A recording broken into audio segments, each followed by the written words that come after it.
सभी को जो है मोमेंटो दे रहे हैं CND मॉइल जो डिग्निटरीज डेटा स्पेंड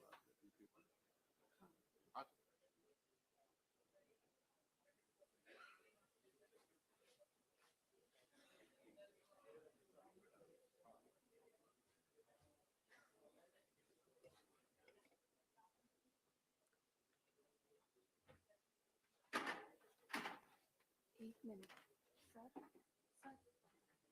ये डेजिग्नेशन का हाँ ये नहीं आ रहा है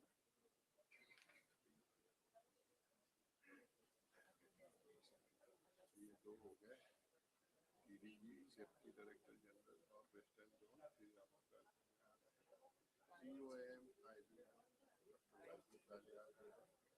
CND आगे दो प्रेसिडेंट ऑफ सेंटर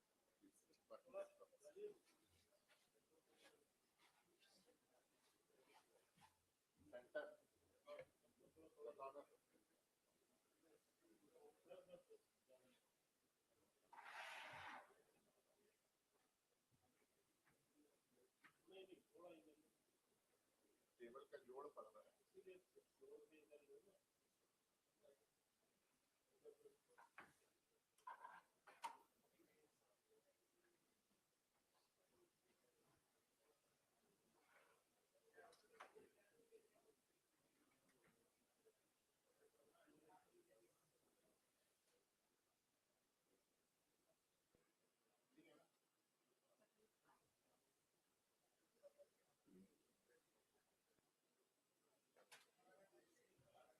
आपका बोल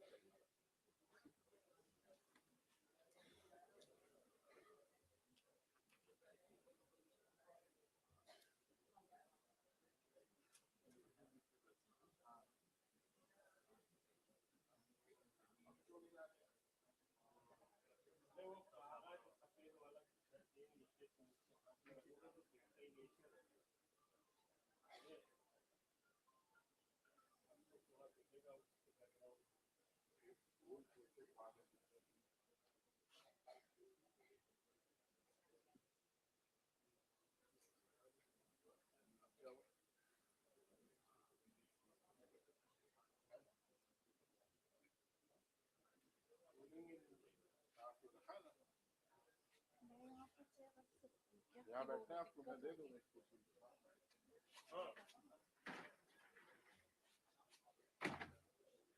क्या था यहाँ तक के तो मुझे लग रहा था उसको आने जाने में दिक्कत ना पड़ा थोड़ा आप ध्यान मत रखो नहीं रूलर वाली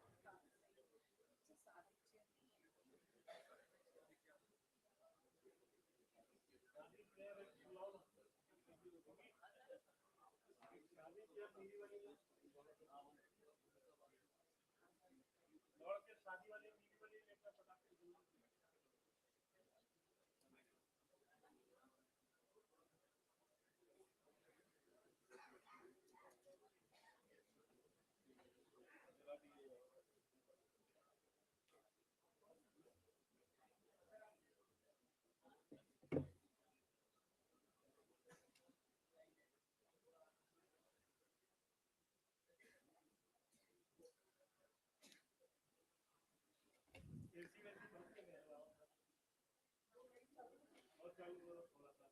जब भी इस तरह के वर्कशॉप्स में हम लोग बैठते हैं, चर्चा होती है, तो जो भी लोग उसमें हिस्सा ले रहे हैं, ट्रेनीज को तो निश्चित रूप से फायदा होता ही है, क्योंकि बहुत सारी नई चीजें जानने मिलती हैं, नई तकनीक के बारे में जानकारी मिलती है।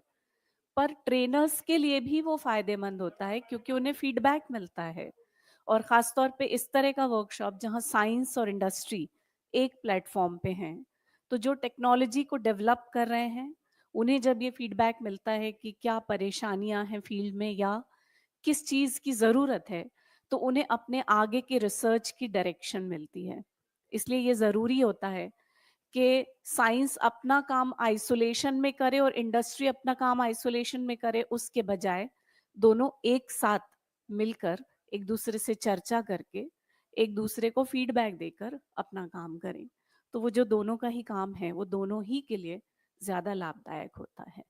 सो इन such platforms where industry and science join hands together, it's a win-win situation for both, because you come to know of what new advancements are being taken place in the field, what is happening in the world, and then the researchers, they get the feedback about your difficulties, your issues, and what you want. And when they work in that direction, we all come to a mutually beneficial we all come to a mutually beneficial conclusion. So such workshops are the need of the hour, और इस तरह के और ज़्यादा प्रशिक्षण कार्यक्रम workshop किए जाने चाहिए हर फील्ड में, न सिर्फ माइनिंग में बल्कि बाकी फील्ड्स में भी। तो मुझे लगता है कि इस तरह के वर्कशॉप एक प्रेरणा होंगे, बाकी सब लोगों के लिए भी एक मिसाल होंगे, और आगे और इस तरह के वर्कशॉप्स का आयोजन पूरे देश भर में अलग अलग संस्थानों और संस्थाओं के द्वारा किया जाएगा। आज के इस कार्यक्रम के अध्यक्ष मॉइल के सीएमडी श्री ए.के. सक्सेना जी हैं, और मुख्य अतिथि हैं director CSIR-CIMFR Shri A K. Mishra ji. कुछ ही देर में वे हमारे बीच होंगे। साथ ही मंच पर होंगे DDG western zone TJMS Shri Ramavatar Meena ji, COM IBM Shri doctor YG Kale ji, CMD MECL Shri Indradev Narayan ji, और अन्य अतिथिगण कुछ ही क्षण में हमारे बीच होंगे और हम इस उद्घाटन समारोह की शुरुआत करेंगे। मैंगनीज और माइनिंग के 125 बरस हो रहे हैं। इस 125 बरसों में इस क्षेत्र से जुड़े हुए लोगों ने बहुत सारी उपलब्धियां हासिल की हैं, और मॉइल ने अपने गठन के पश्चात देश की प्रगति में माइनिंग क्षेत्र में बहुत महत्वपूर्ण योगदान दिया है। मॉइलिंग जो माइलिंग क्षेत्र का वर्क कल्चर है, साथ में जो CSR एक्टिविटीज़ हैं, इन सब में मॉइल के काम, उसकी उपलब्धियां एक माइलस्टोन रहे हैं। दूसरी कंपनीज के लिए, दूसरे लोगों के लिए भी एक इंस्पिरेशन रहा है। कुछ ही दिनों पहले जब सेफ्टी वीक की प्रतियोगिताएं संपन्न हुई थी और उसका पुरस्कार वितरण समारोह संपन्न हुआ था, तो उसमें एक बड़ा हिस्सा पुरस्कारों का मॉइल के अलग अलग माइंस के नाम था। जोरदार तालियों से आदरणीय अतिथियों का स्वागत कीजिए।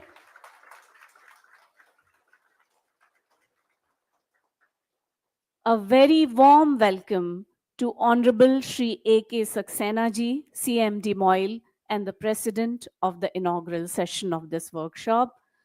Honorable Shri A.K. Mishra ji, Director CSIR-CIMFR, the Chief Guest of the program. Honorable Guest of Honors, DDG Western Zone DGMS, Shri Ramavatar Meena ji. COM IBM, Shri Dr. YG Kare ji. CMD MECL, Shri Indradev Narayan ji. Shri Neeraj Kumar ji, DDG in charge Nagpur Region 1. Shri Ravindran ji, DMS in charge Nagpur Region 2. Shri Manoj Gupta ji, DMS Western Zone. Shri Vastav sir, DMS Mechanical. Shri Putturaju sir, DMS Electrical. Participants from CIMFR, the coordinator of the workshop, Dr. John L. Puradhar, Chief Scientist, and Chief Scientist, Dr. J.C. Janvarji, and all the participants, the delegates from MOIL, HCL, HZL, and SMS. I welcome you all in this inaugural session of the National Workshop on Recent Advances in Underground Metal Mining, which is being organized on the eve of 125 years of manganese ore mining. In this workshop, where science and industry come together to discuss new technology and its uses in the field, organized by CSIR-CIMFR and sponsored by MOIL and co-sponsored by HCL, we are looking forward to have 2 days of brainstorming sessions, interactive sessions, question answers, which will be beneficial for all the stakeholders. Once again, a very warm welcome to you all. Let us now welcome the dignitaries on the dais. I request ED Technical Shri P. Karaiya ji to please escort the President of the inaugural session, CMD MOIL Shri A.K. Saxena ji, to the dais. I request GM Kishore Chandrakar ji to please escort the chief guest of the inaugural session, Director CSIR-CIMFR Shri A.K. Mishra ji, to the dais. Again, I request Shri P. Karaiya ji to please escort the guest of honor, DDG Western Zone DGMS, Shri Ramavatar Meena ji, to the dais. And Shri Kishore Chandrakar ji is requested to please escort COM IBM, Dr. Y.G. Kare, to the dais. Shri P. Karaiya ji is requested to escort CMD MECL, Shri Indradev Narayan ji, to the dais, please. Once again, please put your hands together in the honor of honorable dignitaries on the dais.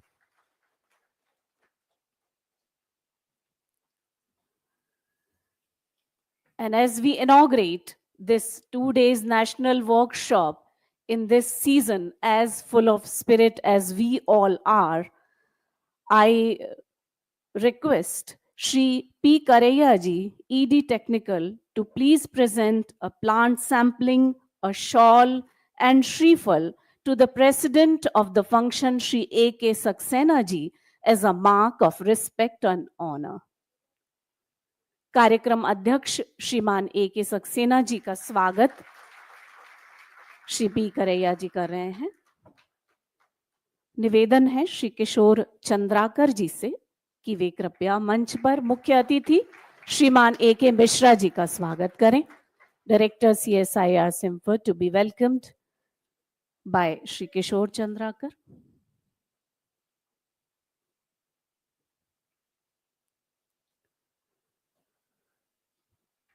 बहुत बहुत स्वागत।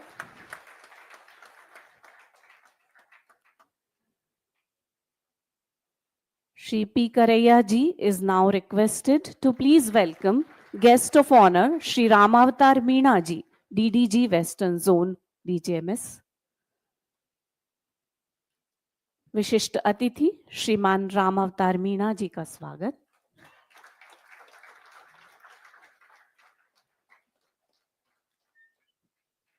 I request Shri Kishore Chandrakar to please welcome Dr. Y.G. Kare, COM IBM.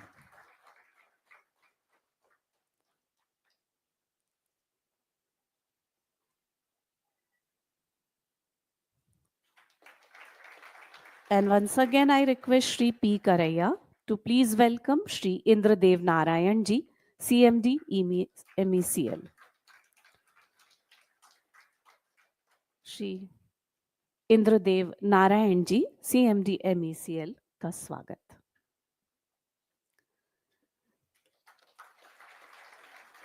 Now I request Joint GM Shri Rajesh Bhattacharya and Joint GM Shri Vikas Parida to please welcome the dignitaries of the dais. Shri Neeraj Kumar ji, DDG in charge, Nagpur Region 1. Shri Ravindran ji, DMS in charge, Nagpur Region 2. Shri Manoj Gupta ji, DMS Western Region. Shri Vastav sir, DMS Mechanical. Shri Putturaju sir, DMS Electrical. Shri G. Ram, RCOM in charge, Nagpur Region IBM. Dr. J.C. Jhawar, Chief Scientist, CIMFR, Dr. John Louis Porathar, Chief Scientist and Coordinator of Workshop.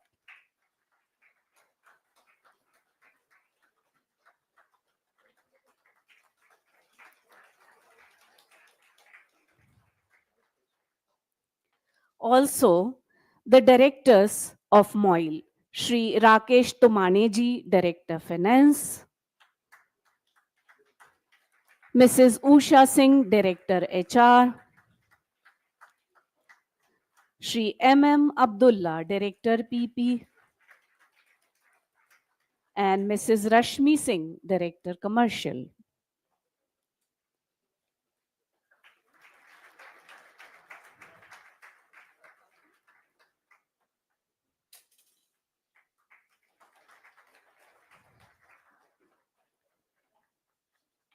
Thank you so much.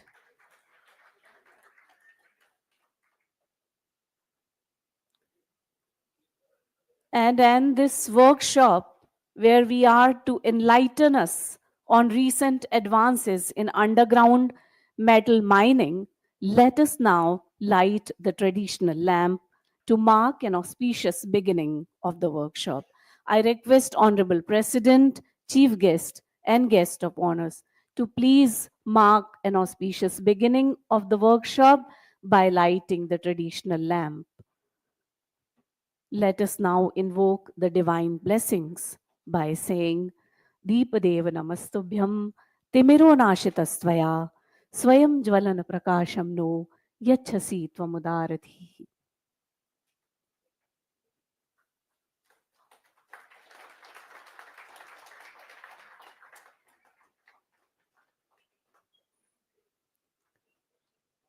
ज्ञान का दीप प्रयासों की बाती और समर्थन के तेल से सदैव प्रज्वलित रहे, यही कामना है। और विज्ञान, तकनीक और उद्योग के बीच समन्वय का ये दीप सभी के कार्य क्षेत्र को नया प्रकाश दे, आगे बढ़ने की नई दिशा दिखाए, यही मंगल कामना है।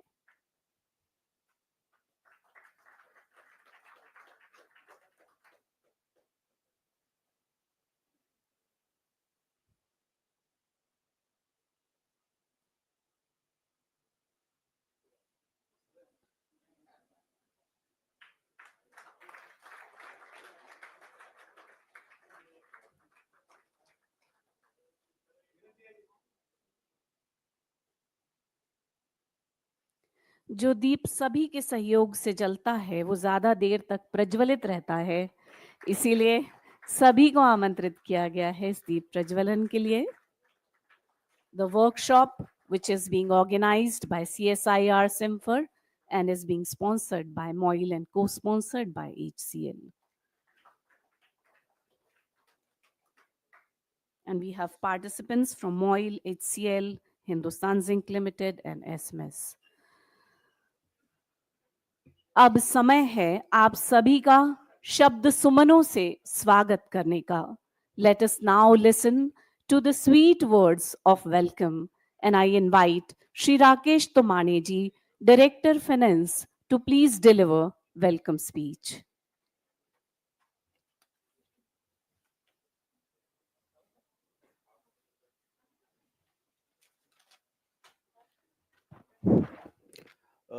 Very good morning to all of you. आज मॉइल में कहाँ कशा उतर आई है, आज मॉइल में कहाँ कशा उतर आई है, इसमें कोई चांद, कोई सूरज, कोई सितारा है. So all the luminaries are present on the dais and of the dais. So I welcome one of the luminaries on the dais, today's president of the function, Shri Ajit Kumar Saxena ji, Chairman and Managing Director, MOIL Limited. And today's the Satkar Murthy, the chief guest, Shri A.K. Mishra ji, Director, CSIR-CIMFR. Then I also welcome DDG Western Zone, DGMS, Shri Ramavatar Meena ji. Controller of IBM, Shri YG Kaleji, CMD, MECL, Shri Indradev Narayanji. Then off the dais, a lot of luminaries. The guests are there. I welcome Shri Neeraj Kumar, DDG in charge Nagpur Region 1. I also welcome Shri Ravindranji, DMS in charge Nagpur Region 2. Shri Manoj Gupta ji, DMS Western Zone. From IBM, Shri G Ram, Regional Controller in charge Nagpur Region. And similarly, the other guests which have come from CIMFR, Hindustan Copper, SMS, and Hindustan Zinc Limited. So indeed, today is a historic day that we are celebrating 125 years of manganese mining in India. We, MOIL, started as a British company which got its license in 1899 at Mansar to do the mining, manganese mining, and the historic event we are celebrating this year. And as we know, in our ancient text, Vedas, it is talked about Hiranyagarbha, basically the earth, the Srishti, the universe has a core of gold. And if everything that is inside the earth is gold, if it is not gold, it's copper, it's mineral, it's manganese, it's iron. So from the core of the earth is Hiranyagarbha coming out the minerals, and we are all the protector of this Hiranyagarbha. We are all inheritors of this Hiranyagarbha, and it is our responsibility to mine and exploit this Hiranyagarbha in a very scientific and responsible manner, so that what we have taken from the previous generation, we give better to the next generation. And as far as the mining is concerned, there are two themes we have which have emerged in the recent days, which is the often repeated word that whatever has been mined and found easier has been done. Now whatever is available is actually difficult to mine and difficult to explore. So today's topic of recent advances in metal mining would be a great help in that direction, because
we would be basically taking the nuggets of knowledge which will enable us into making the better miners and better responsible corporate citizens. Thank you very much.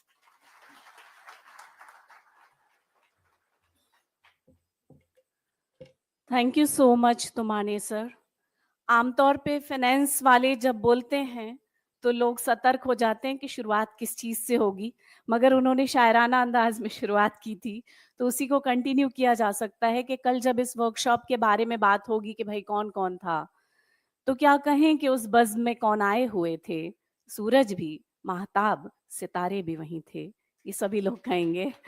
अब शायराना अंदाज के बाद technical अंदाज की ओर चलते हैं।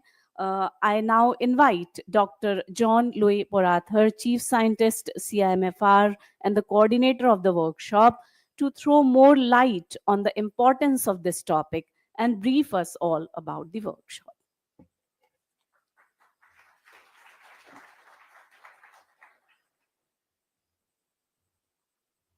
Thank you. Good morning, everyone. Respected CMD MOIL, Mr. Saxena, respected Professor A.K. Mishra, Director CSIR-CIMFR, CMD MECL, Mr. Narayan, and Mr. Meena, DDG of Western Zone, and Controller of Mines, Mr. Kale, IBM, and all the dignitaries of the days, and all the speakers of this upcoming workshop on recent advances in underground metal mining, and all the delegates, ladies and gentlemen, very warm welcome to this workshop, today's workshop, national workshop. And on this eve of completing 125 years of manganese mining in central India, on the behalf of CSIR-CIMFR, I would like to extend my hearty congratulations to all the MOIL family, entire MOIL family, and all those who are associated with manganese mining in India. On this auspicious occasion, actually, we can reminisce that how the mining must have transformed. 125 years is pretty long time, several generations. So from manual mining to semi-mechanized to mechanized mining. And in the near future, we will also see completely autonomous mining as well, where people won't even go underground. So things are moving in that direction based on AI-based platforms. So here we are in the 21st century. So we should also reflect, that's what my point of view is, that how we should be doing mining at this age, and how we'll transform and move forward in the coming future. So in this workshop, we brought experts from the industry as well as from the scientific field to deliberate on various topics related to metal mining. So we all know that government of India has a vision, that is Viksit Bharat 2047.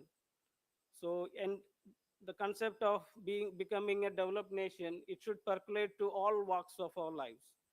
So we all belonging to the mining fraternity, what we can do, our mining should be Viksit mining. We should envision a Viksit mining, that all our mining operations should be safer and also productive, and up to the state of the art technology should be used in all our mines. So when we enter into a mine, the first impression is that, yeah, it looks like a state of the art mine, and it's one of the best in the world. So MOIL is going in the right direction. They are moving in the right direction, and then in the soon, I believe that in few years to come, we can see that there will be the best mining technologies will be deployed in their underground mines. Coming to this national workshop on recent advancements in underground metal mining, I would, first of all, I would like to thank MOIL for giving us this opportunity to conduct this workshop here, and and they have sponsored this workshop. So I would like to thank the CMD MOIL, and also the directors and general managers and all the staff who work for this workshop. So, and also I would like to thank Hindustan Copper for co-sponsoring this workshop along with SMS. So there are participants from Hindustan Copper as well as SMS Limited. They are doing, and they will also contribute a lecture during this workshop. Their executive director and unit head of Malanchkan Copper Project will be presenting a lecture on the success of Malanchkan Copper Project. And I would, at this juncture, I would like to thank DGMS Western Zone, especially Mr. Meena Sab and Neeraj Kumar Sab. They had initiated this idea of this transformation and change required in some of our mines here. So to move towards more safer methods. So in fact, this concept of this workshop also came from brainstorming with them. So I should really thank them for this. We have speakers from the industry as well as from CSIR-CIMFR. And I would like to thank all the speakers who are prepared for their lectures and spend their valuable time, and for their generosity to share their knowledge which they have acquired in the last few years.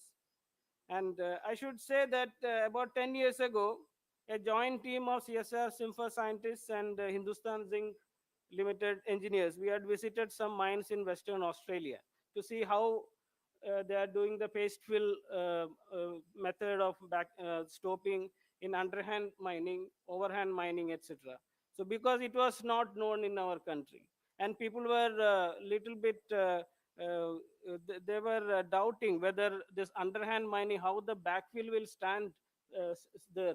So when we saw the mines there, and within a couple of years they have implemented it in Agucha mine first, and now it's fully operational in SK mine. So you can see that within 2 years after seeing this, it's all implemented. So now you don't have to go to abroad to see the modern mines, modern and best mines. It's already we have in India. So we have invited three people from Hindustan Zinc Limited, Mr. Ayan Giri, Mr. Pradeep Kumar, and Mr. Shubham. So they will be giving the lectures on the modern techniques they are using in Hindustan Zinc mines here. So we have lectures. Mr. Ayan Giri is head of Geotech Department and Long-Term Planning. He shall deliver a lecture on sub-level open stoping method which they are doing in Jawar mines. Mr. Pradeep Kumar, he is head Geotech Department, Sindeshwar Khurd mine. He shall deliver lecture on blast hole stoping method with cemented backfilling, paste filling, and underhand mining, and also ground monitoring and instrumentation. Mr. Shubham Vijayvargiya, he is expert in mine planning. He will also deliver a lecture on advanced mine planning, the advanced softwares which they use for mine planning to achieve 6 million ton production. So it's the largest mine in India, underground mine in India, SK mine. So that's why I call them here, so that we can hear from them directly instead of from a third person. Dr. Sarkar of Head Geology of MOIL, he will be deliberating on manganese deposits and their mining in India. And as I already said, Mr. Nagesh Shenoy, Executive Director and Unit Head of Malanchkan Copper Project, Hindustan Copper, he will be coming tomorrow, and he shall present the case study of their success at Malanchkan Copper Project.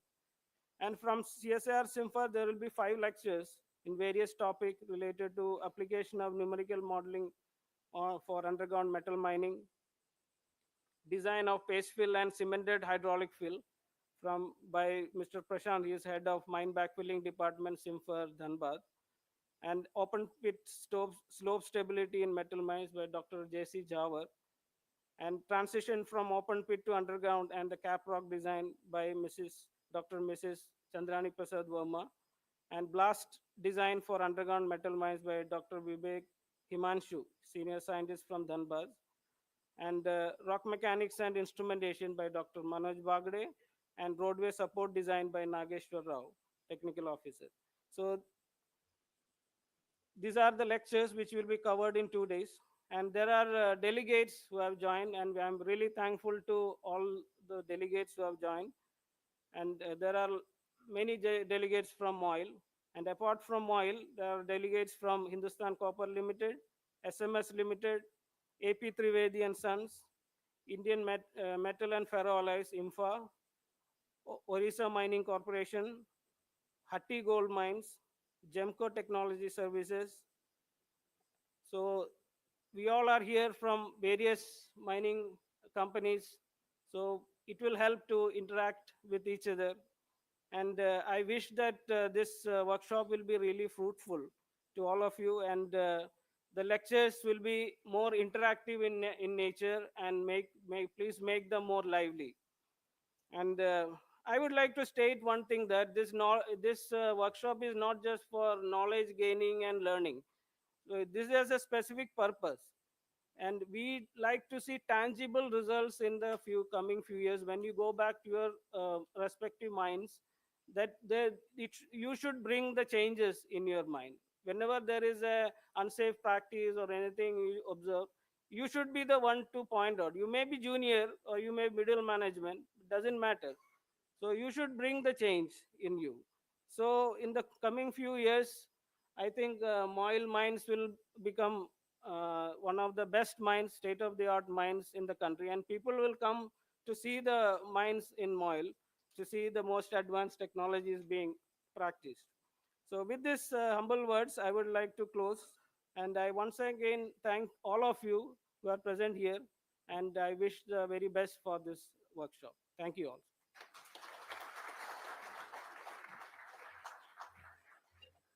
Thank you so much, sir. Very rightly, he said that we are not here just to share knowledge and learn something, but also to implement it successfully. Then only the objective, the purpose will be fulfilled, because we all strive for safe and advanced workplace in the field of mining. Let us now take the blessings and good wishes of the dignitaries on the dais. I request Shri Indradev Narayanji, CMD, MECL, to please share his views with us in this inaugural session.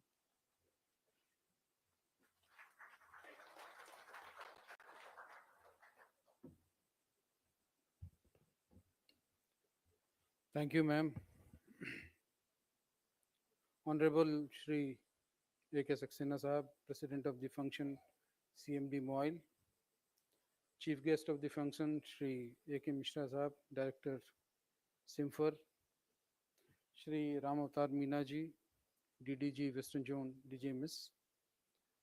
Shri Y.G. Kale ji, RAUMM IBM. Dignitaries of the dais and the participants. A very warm good morning, and it's my honor and privilege to stand before you. I think it is truly an honor to be here and celebrating the remarkable achievement of 125 years of manganese ore mining by MOIL in some form. And the milestone is not just reflection of MOIL's longevity, but a testament of its outstanding contribution to the Indian mining industry and its relentless pursuit of excellence. I think the MOIL's contribution to the India as a whole, particularly to the steel, is phenomenal. And the present team led by Saxena Sahab and the board of directors and the last person working in the mine is doing commendable job. And the growth of MOIL is dream to any CEO. 30% growth in last year in production and sales, I think, and doing 30% growth last year, and this year I think it is around, hovering around 10% mark, something like that. My best wishes for continuance of this phenomenal performance. As CMD of MECL, an organization dedicated to unlocking the India's mineral potential, I share a deep sense of pride and camaraderie with MOIL in its commitment to responsibly and sustainably harnessing the nation's natural resources. Over the decades, MOIL has established itself as a leader in manganese ore production in India. But what truly sets apart its unwavering focus on innovation, safety, and environmental management. These principles have been integral to the success and are guiding forces for the future of mining in India. The 2 days national workshop on recent advances in underground metal mining is a significant step forward in our shared goal of modernizing the mining practices. In an era where mining operations are becoming more complex, with challenges like deeper ore extraction, environmental concerns, and the need for cost efficiency, it is imperative that we continue to collaborate and innovate. Forums like this provide us with the opportunity to share knowledge and find solutions to the pressing issues of the industry. The underground mining sector, particularly in metals like manganese, is facing challenges that demands advanced solutions, whether it is mechanization, higher productivity, or meeting the sustainable standards. The road ahead will require us to adopt cutting edge technologies. I commend MOIL for its dedication for skill development, which is a crucial for building a future ready workforce. Its focus on safety, automation, and sustainable mining practice will keep MOIL at the forefront of India's mining industry. As we celebrate this extraordinary 125 years of journey, it is also important to reflect on the responsibility that lie ahead. The mining industry, as a cornerstone of the industrial development must lead the way in adopting sustainable approaches. Our efforts must be balanced economic growth with ecological preservations and ensuring that the industry thrives without compromising the environment for the future generation. On a related note, I am pleased to share that MECL has been working very closely with MOIL in Balaghat and Kandri areas for exploration purpose. Further, in collaboration with GMDC, MECL has completed a detailed exploration in the Pani manganese deposit in Gujarat for MOIL and established resources of manganese. MECL and MOIL, by working together, have opportunities to set new benchmark for the industry, not only in India, but on the global stage. Once again, I extend the heartfelt congratulations to the whole organizing team, the entire MOIL team for achieving this milestone. I wish the workshop great success and eagerly anticipating the insightful discussion over next 2 days. Together, let us unlock the new possibility and ensure the mining sector remains a cornerstone of India's economic progress. As Tumane Sahab started with a couplet in Urdu, I would like to end this with a couplet of Faiz Ahmad Faiz, which goes like this: ke गुलों में रंग भरें बादनाओं बहार चले चले भी आओ के गुलशन का कारोबार चले. Let us work together for the advancement of underground mining. Thank you so much.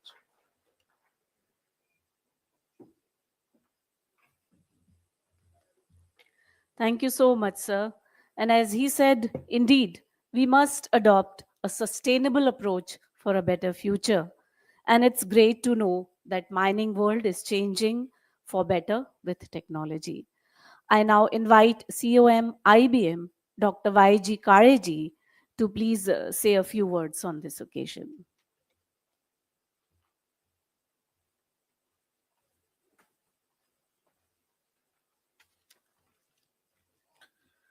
Namaskar, dignitaries sitting on the dais, today's President, Shri A.K. Saxena, CMD MOIL, today's chief guest, Shri A.K. Mishra Sahab, Director CIMFR, Shri Ramavatar Meena Sahab, Deputy Director General, DGMS, Shri Inderdev Narayan Sahab, CMD MECL, senior officers from DGMS and IBM, scientists from the CIMFR, delegates from the various organizations, members of media, ladies and gentlemen. It's a really matter of pride that we are at the stage where 125 years of manganese mining have been completed. You can see that at the time of 125 years of manganese mining, the high-grade manganese was one. The waste of that time now has become a wealth of today's. The 10 to 15% of manganese, which was considered as a waste, now it is coming as a boon in today's generation. And this manganese is proving a worth for adding strength to the steel. As far as this workshop is concerned, seminar is concerned, a very vital topic has been considered, that recent developments in underground mining. As in respect of non-coal major minerals, there are 50 underground mines are there. Mostly 20 mines are from manganese, followed by lead zinc, and then chromite and gold, and so and so.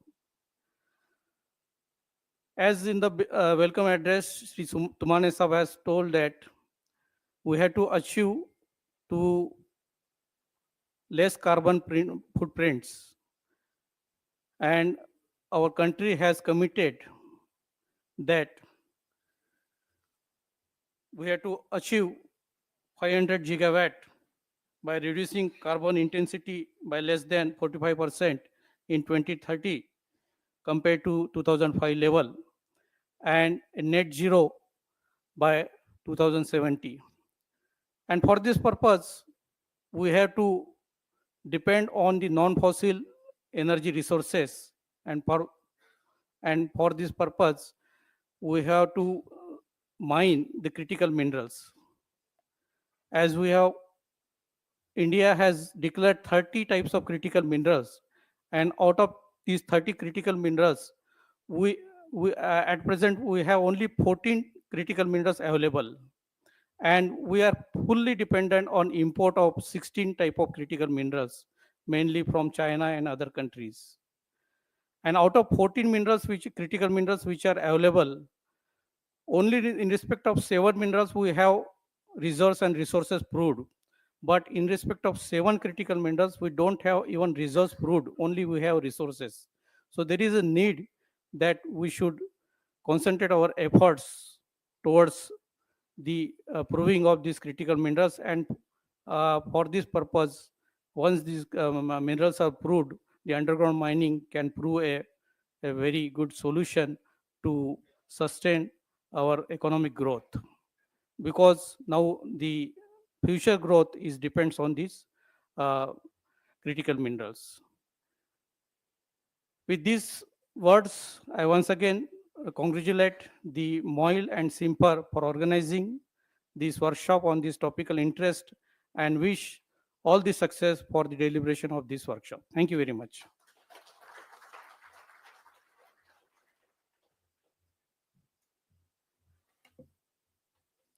Thank you so much, sir.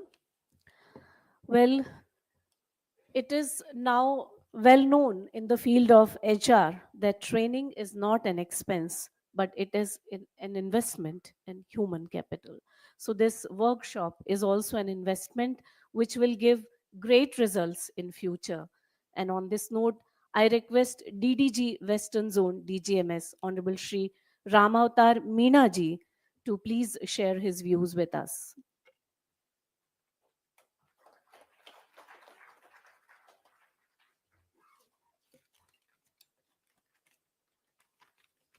Thank you, ma'am.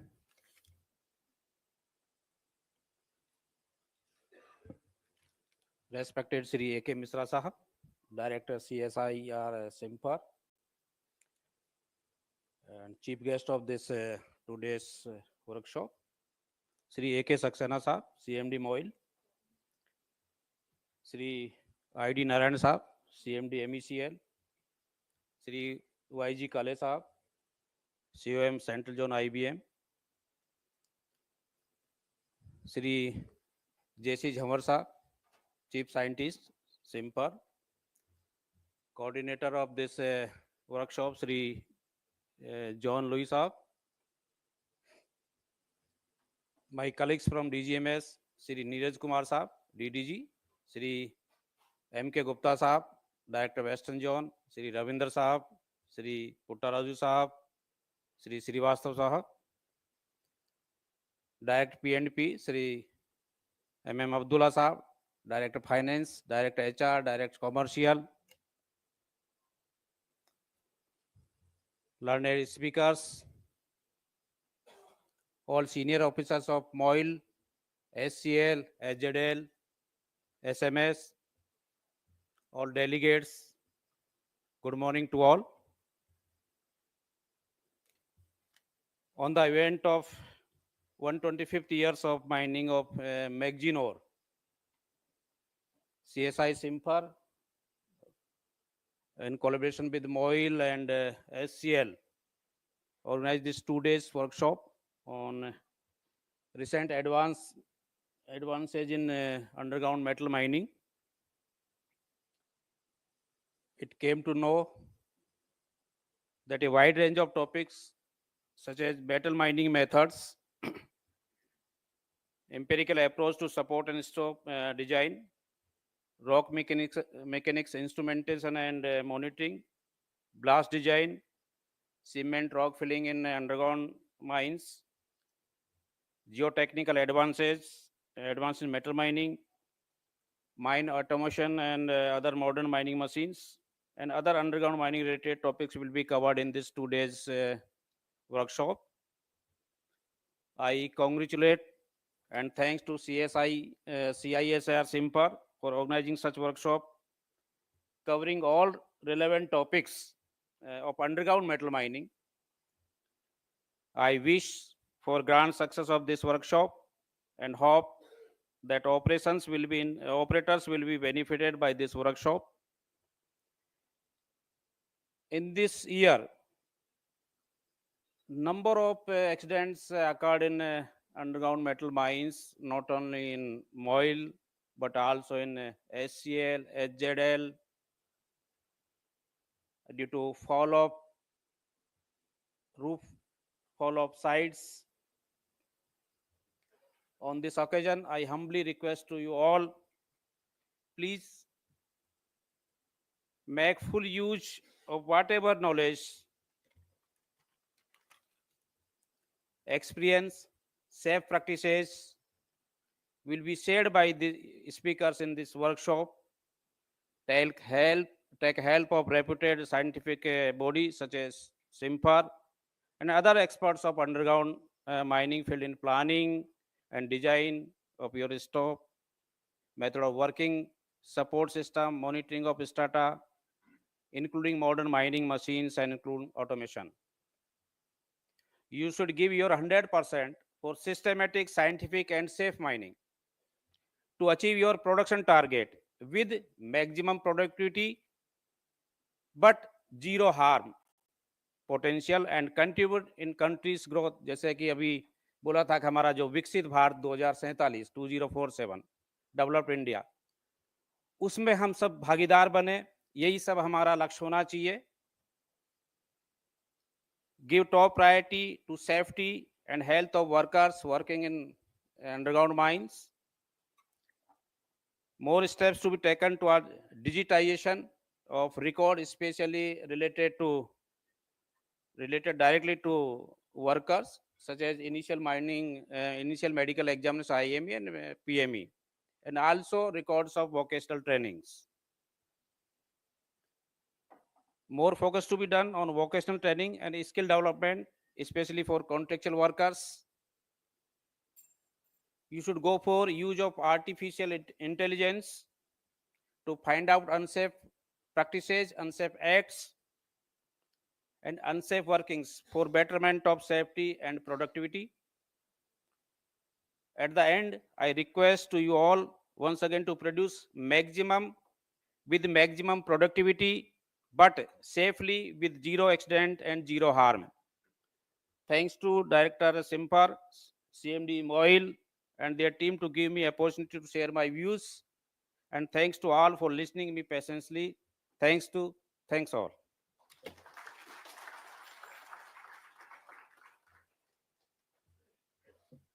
Thank you so much, sir. And in his address, he emphasized that we must stay safe while working, and also the importance of skill training and increased use of AI for the benefit of all.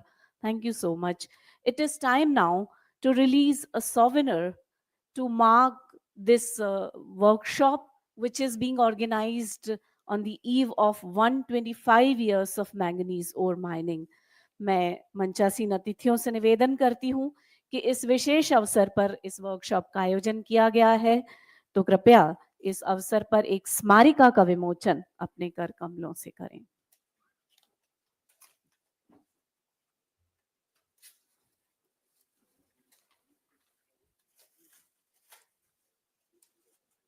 Where industry challenges the technology and technology inspires the industry, and thus both complement each other. Such workshops are an example of this.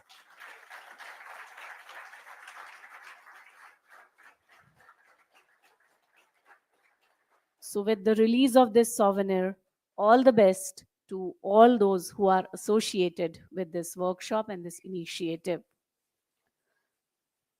And let us now listen to the words of wisdom of Honorable Chief Guest of the program, Director CSIR-CIMFR, Shri A.K. Mishra ji. I now request you to please address the gathering.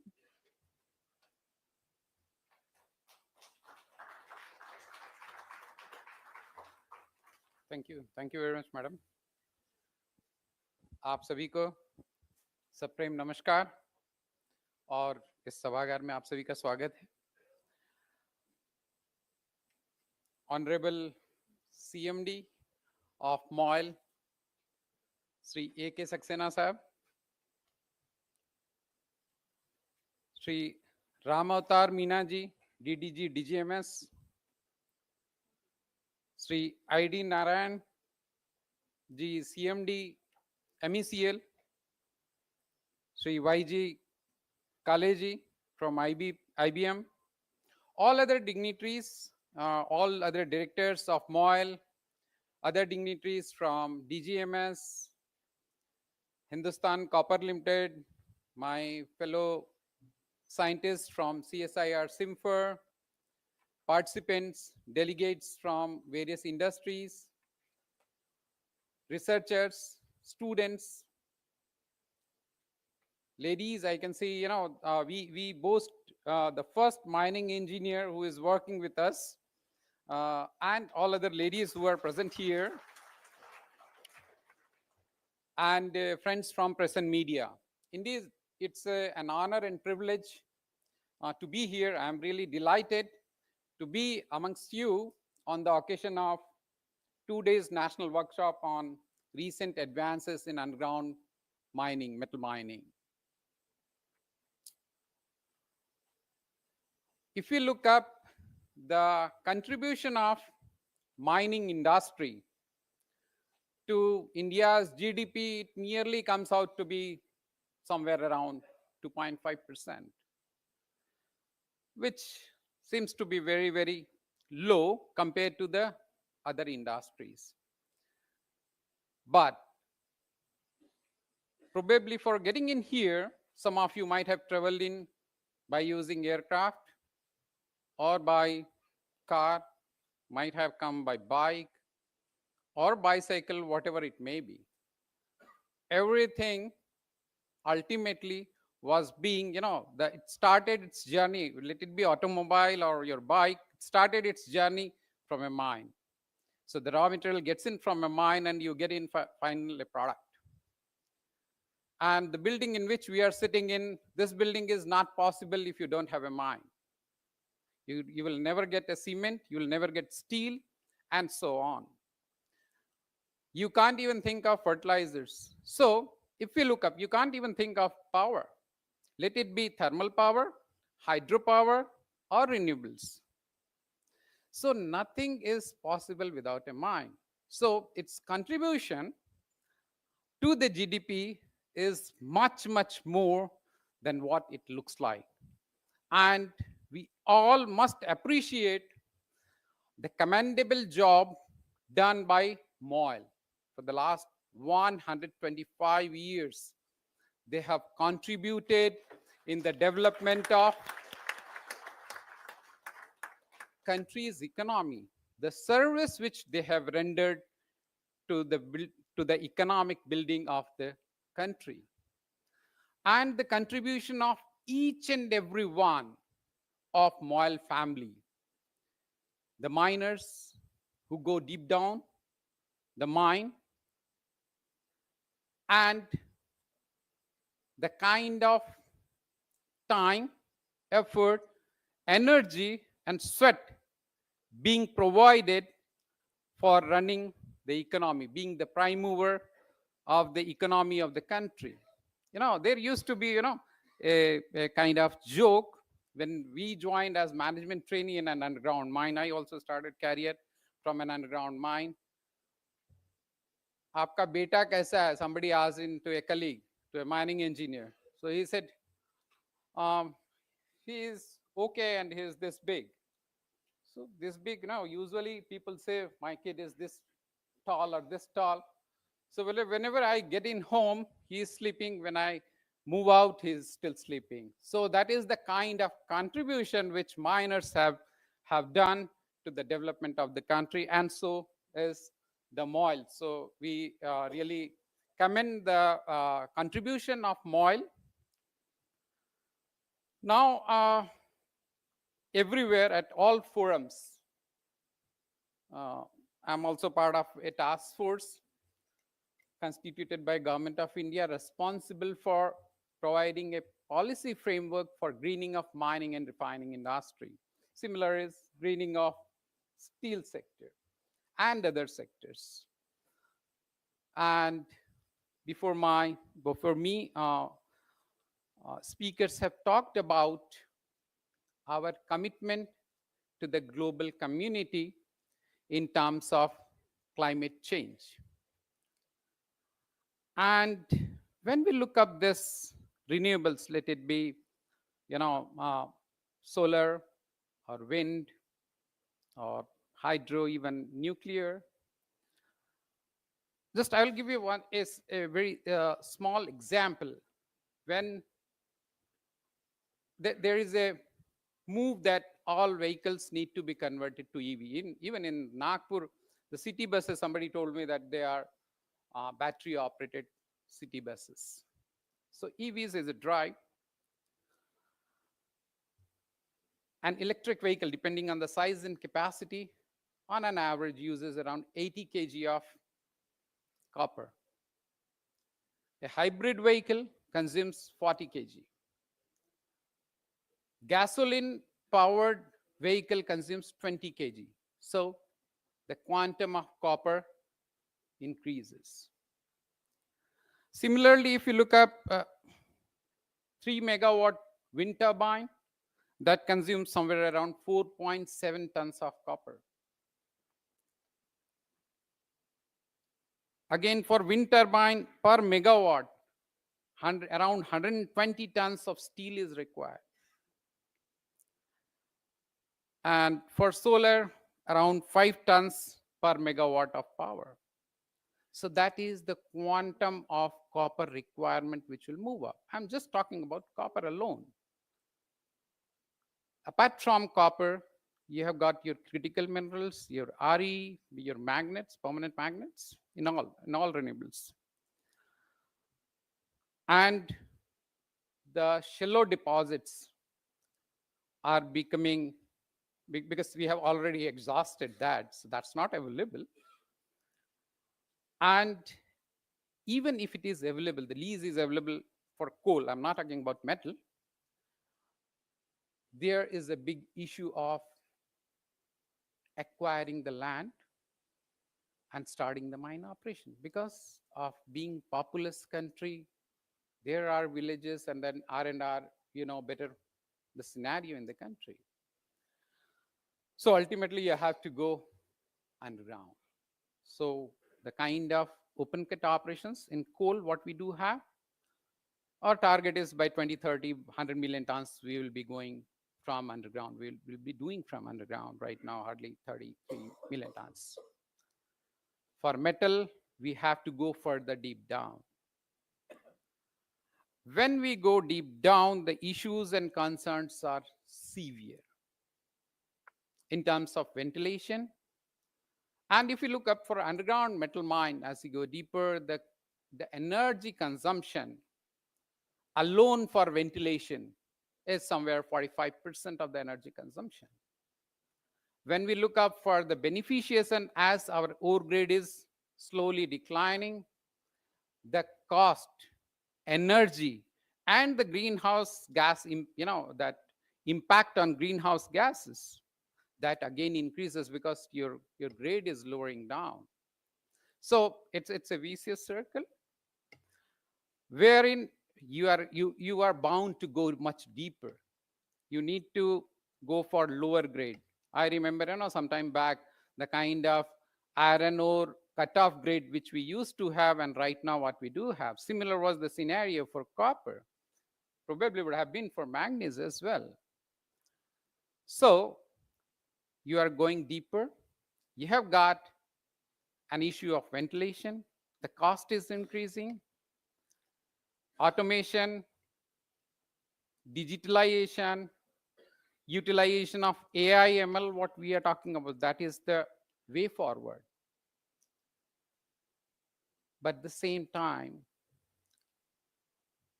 you have to go for underground metal mining. There is no way you can continue with open cut mining. And so the topic which has been picked up is more pertinent. And as DGMS was talking about the productivity and safety, the guardian of safety. If there is an accident, ultimately, DGMS is being questioned in.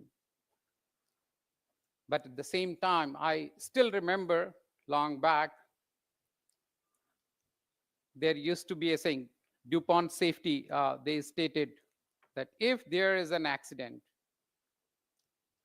let it be minor or a fatal accident, whatever may be the kind of accident. Accidents are always failure of the organization. It has got nothing to do with an individual. So it becomes more so important for an operating miner when you go deep down. So ventilation, method of working. Dr. John was talking about the strata control and the other issues. So far as rock mechanics is concerned, in stope design, your dry widths, you talk of all operations, underground openings. Strata control is another big tough task when you go deep down. And there are few deposits wherein the country rock is not competent enough, but you have to do mining. There is no way that you can stop. So I'll not go much, further deeper. And the exposure of miners. When the driller is there or the drill operation is there or blasting or evacuation or excavation, the exposure of miners and their health parameters being monitored, which Meena Saab emphasized. So there are various challenges. But at the same time, country has committed right now, being the 5th largest economy, we are poised to move up to 3rd. And this, to become 3rd largest economy, who will be driving it? The base block is mining. And so the more responsibility lies on miners to do the responsible mining. So I think this is the most pertinent topic which has been picked up, and wherein the industry experts are there, the industry practitioners are there, the regulators are there, and the scientists are there. This is the best platform one can get in, wherein there will be deliverables. And I will request all of you, those who will be participating in, be free, feel free to ask in any kind of question to the speakers, and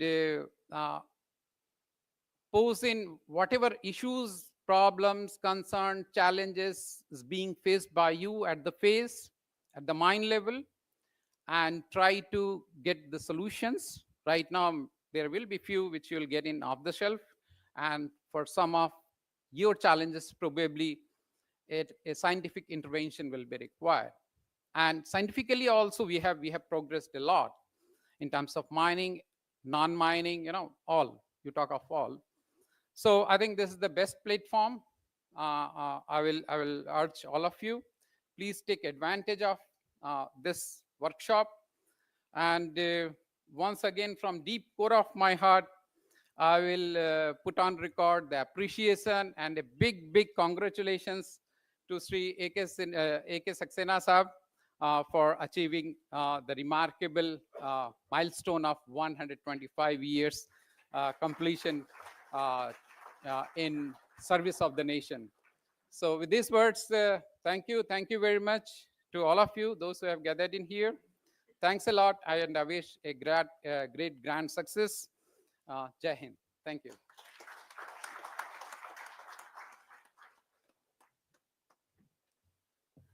Thank you so much, sir, for acknowledging the remarkable contribution made by miners in the progress of our country, and for your motivating words.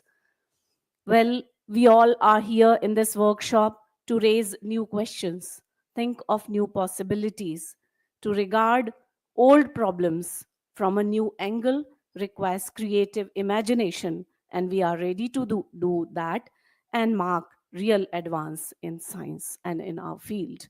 Let us now listen to the motivating words of the president of this inaugural session. I request CMD MOIL, Honorable Shri A.K. Saxena ji, to please deliver presidential address.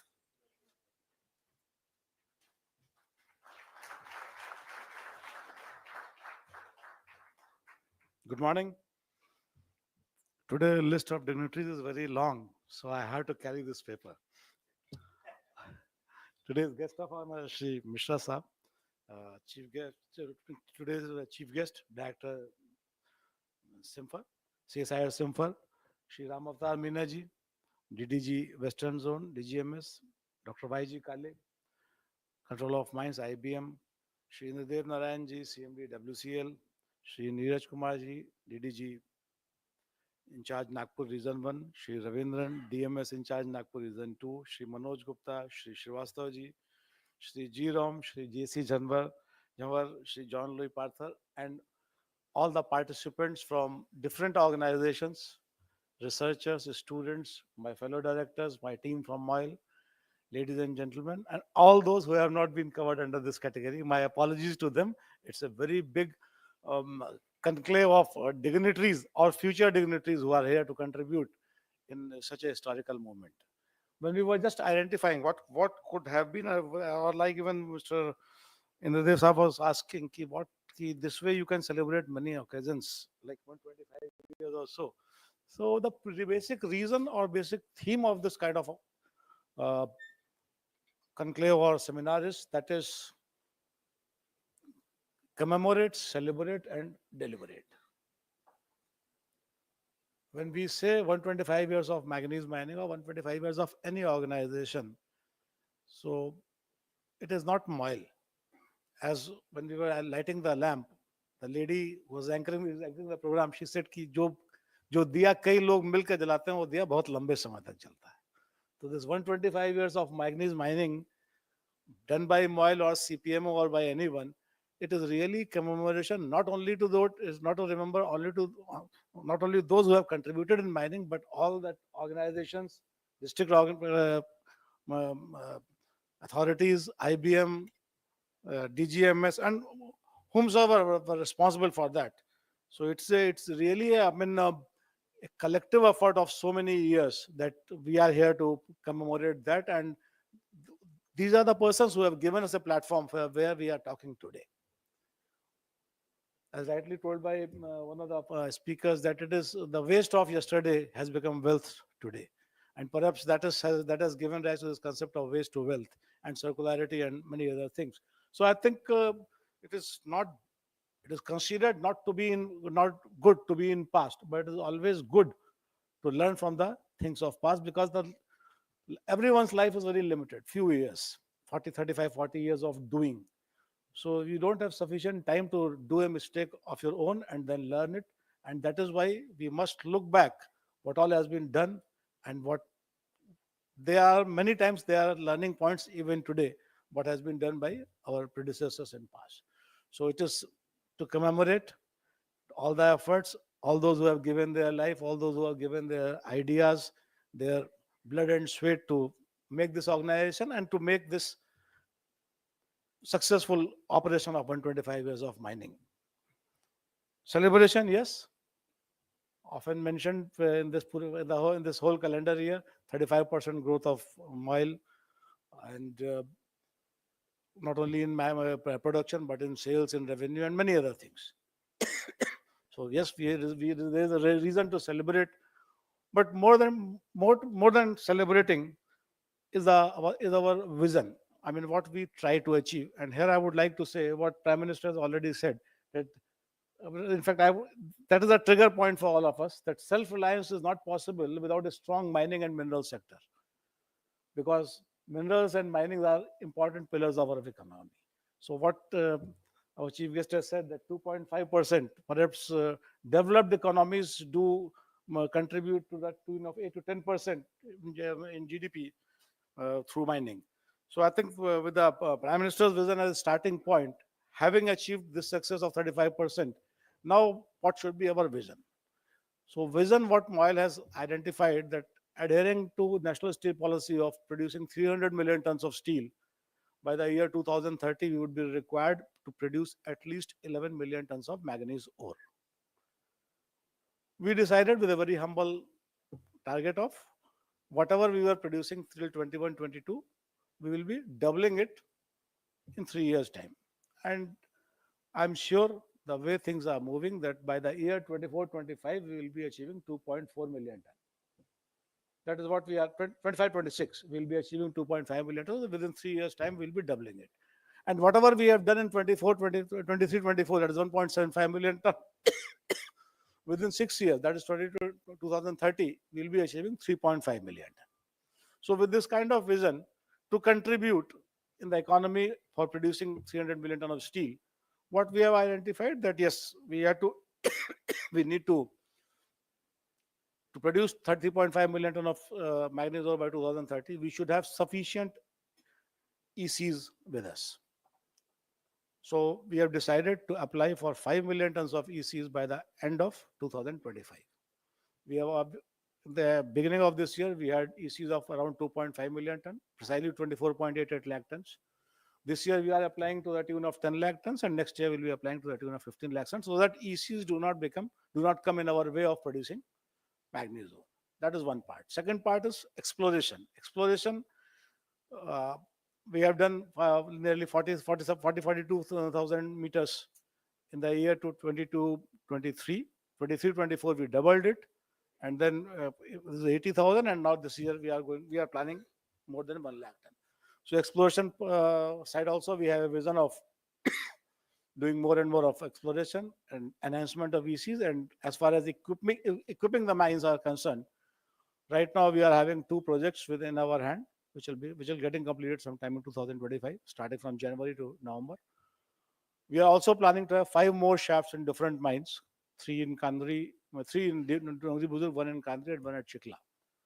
So with all these vision plan in place and a good growth in last year, perhaps that gives you a lot of complacency, that you are doing really good and you know everything. And that is why the reason to deliberate. When you are doing good, when you are at high, you start realizing that whatever you are doing is correct, which is not the case. There are so much is happening around, so much is happening in other mines, so much is happening in technology front, so much is happening in HR practices, so much is happening in commercial practices. So I think it is the right time for us, when we have a vision plan, when we have done well, that is the right time to deliberate. There should be session, there should be a platform to deliberate, because personally I consider learning is not a very comfortable exercise which people do on their own. So all of us have to be brought in under certain platform that where learning do takes place. And I think there is no other better way of learning than to learn from each other, so that we do not waste time in finding out our own wheel, finding out our own zero. So with that dream, we organized this conclave. The team of MOIL, the team of CIMFR, all those who have contributed in the organizing of this conference, with this small objective of commemorate, celebrate, and deliberate. So 2 parts are over. Now the deliberation part has started to find out, I mean, what can be the easiest way, what can be the most productive way, what can be the safest way. If we look at the way mining has been done, if I talk about MOIL, I'm sure this is the same thing about other organizations. The way mining was started and the way we are mining today, perhaps we might have reached production levels, but still we had to go a long way in making our method of mining, our working, to make it the safest and most productive and most economically viable process. So that is the reason we all are, that with, you can say, for this small with this small objective, we are all assembled here. So let us learn from each other. Let us not waste time in discovering our own wheel and zero. And please participate with open minds, because many times we think that this is possible in coal mining but not in manganese, this is possible in manganese mining but not in other mines. So please interact with open mind. Please learn with open mind, ask questions, and enjoy the sessions, so that whenever at the end, whosoever goes back with one or two ideas learned from this conclave. So my best wishes to all those participants, and thanks to all the organizers who have done. I mean, so far I'm seeing that it is really nicely organized. So my thanks to all the organizers, and my best wishes to all those who have participated. Thank you very much.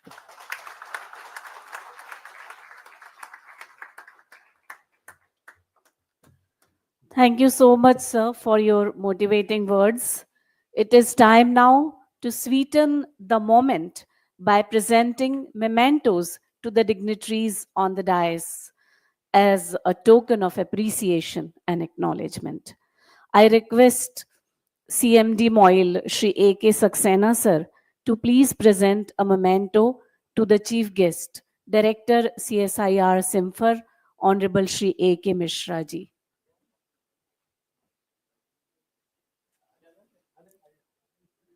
Shri ए के सक्सेना जी आज के कार्यक्रम के मुख्य अतिथि श्रीमान ए के मिश्रा जी को सम्मान चिन्ह प्रदान कर रहे हैं।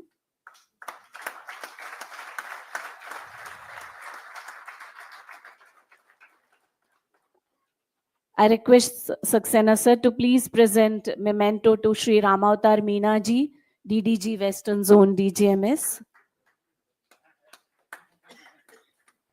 श्रीमान रामावतार मीना जी।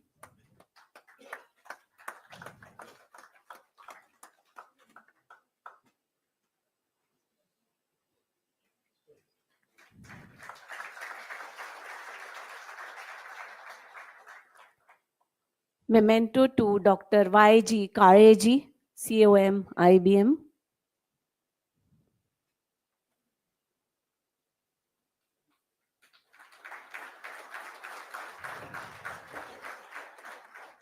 And to Shri Indradev Narayan ji, CMD, MECL.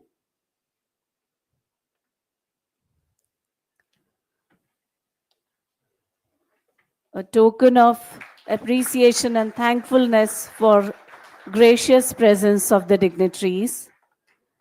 I now invite Shri M.M. Abdullah, DPP, to please present a memento to the President of the session, CMD MOIL, Honorable Shri A.K. Saxena, sir. Thank you so much, sir, for your guidance, your kind words of motivation. Thank you so much. And I now request GM Shri Kishore Chandrakar ji to please present mementos to the dignitaries sitting in the front row. Shri Neeraj Kumar sir, DDG in charge Nagpur Region 1.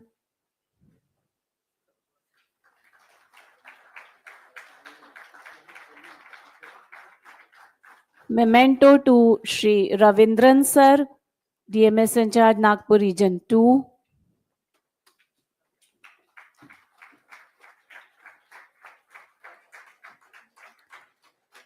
Shri Manoj Gupta ji, DMS Western Zone.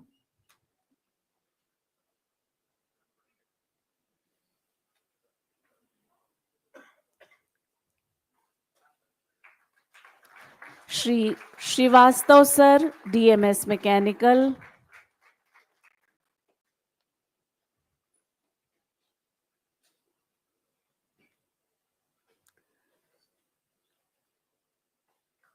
Shri Puturaj sir, DMS Electrical.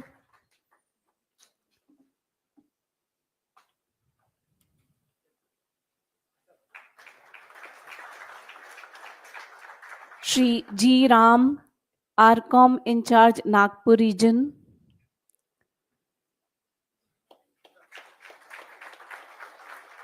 Dr. J.C. Jhanwar, Chief Scientist and SIC of CIMFR.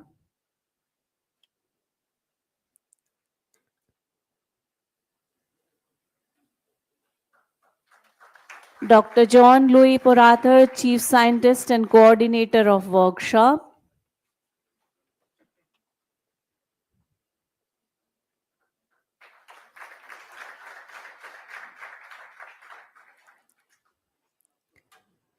Shri Rakesh Kumar ji, Director Finance.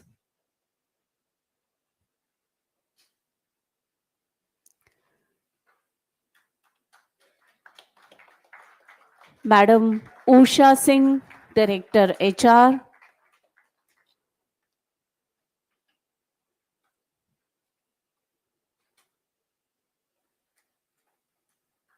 Shri M. Abdullah Ji, Director PP.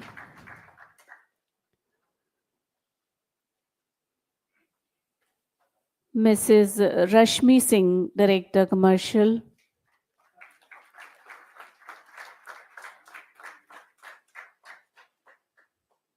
Thank you.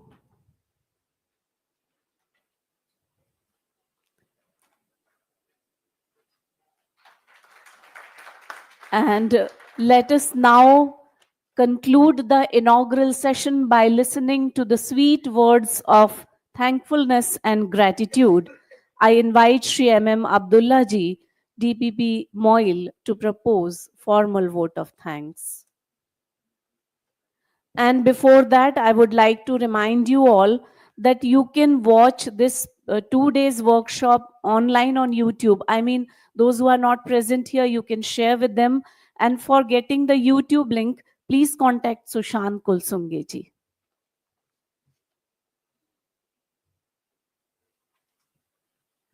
Thank you, madam. Respected dignitaries on the dais and off the dais, I am very much thankful to our CMD, Adharniya Saxena Saab, for presiding over this function and guiding us for the organization of this event. I am also thankful to A.K. Mishra Saab for attending this function by traveling from a long distance and gracing with words. Thank you very much, sir. I am very much thankful to DDG Western Zone, Adharniya Meena Saab, for attending this function and guiding us to make this event live. It is sir's idea to put this program on YouTube and to record it so that the people who are not present here can watch it also, and we can view these lectures in future also for discussions, etc. And I am thankful to Kale Saab for attending this function, and I am also thankful to Indra Dev Narayan Saab for attending this function, and dignitaries of the dais, senior executives from DGMS, Neeraj Kumar Saab, Manoj Gupta Saab, Ravinder Saab, Puttaraju Saab, Srivastav Saab, and senior executives from IBM, G. Ram Saab, and executives from CIMFR, Jhanwar Saab, Louis Saab, and my fellow directors, DF Saab, DHR Madam, DC Madam, and all the participants from different companies. I thank you all, and I request the delegates and participants in this seminar to be interactive during the sessions, so that you can have more knowledge and discussion. And I request, my sincere thanks to agents, managers, and other executives from MOIL who have come from our mines and head office to make this opportunity to design a better stoping method which is safe and productive, because the way the targets are increasing and the conditions which are going tough when we are going into deeper levels require definitely a new method of stoping which is safe and productive. I thank you all for organizing this function. Thank you very much.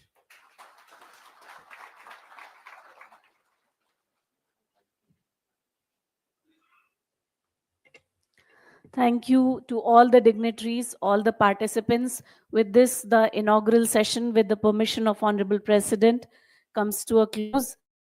And we wish you all very useful 2 days of wonderful sessions, interactive sessions. Please join us for high tea after the inaugural session. Once again, thank you very much. Have a nice time.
हाँ, इसको पीछे करवाना है ना, table को पीछे करवाना है। हाँ, करवा दो।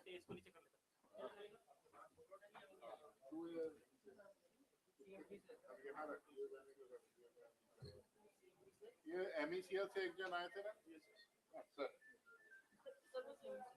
ये MECL यहाँ बैठो। अरे एक ही साल का कलर वो कलर हाँ हाँ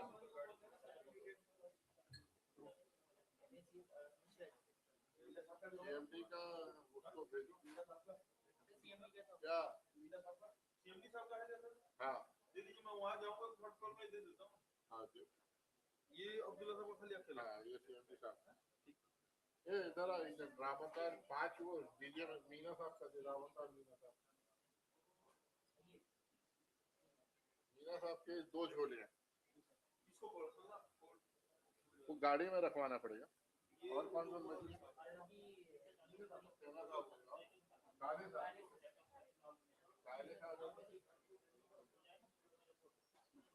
काले साहब और कौन है सिंपल के एक चाहिए, एक कम पड़ गया गुनारा नहीं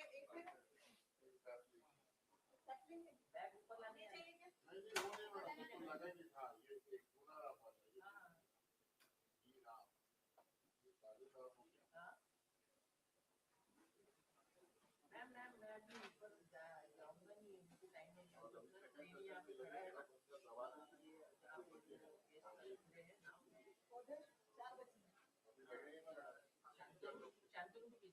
टेबल थोड़ा पीछे करो, टेबल नहीं पीछे करना है। मैं थोड़ी देर बाद फोन कर रहा हूँ। काले साहब का मिश्रा जी सर मैं लेके जाऊँ। हो मैम बस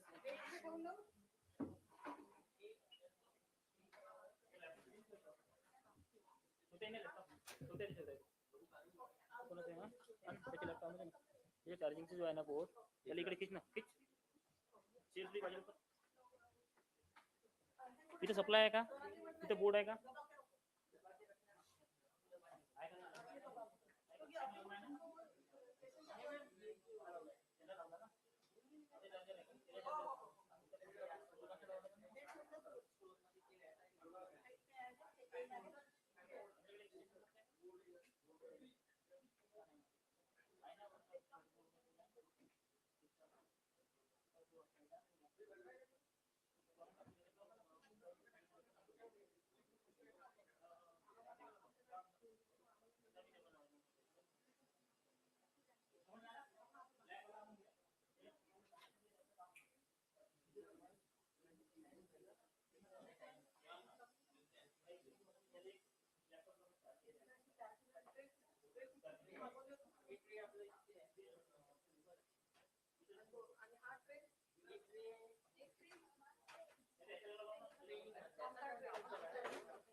कम कर रहा है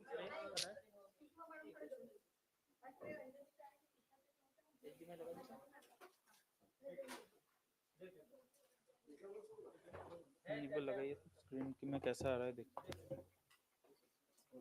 उधर से पीछे ही है मेरा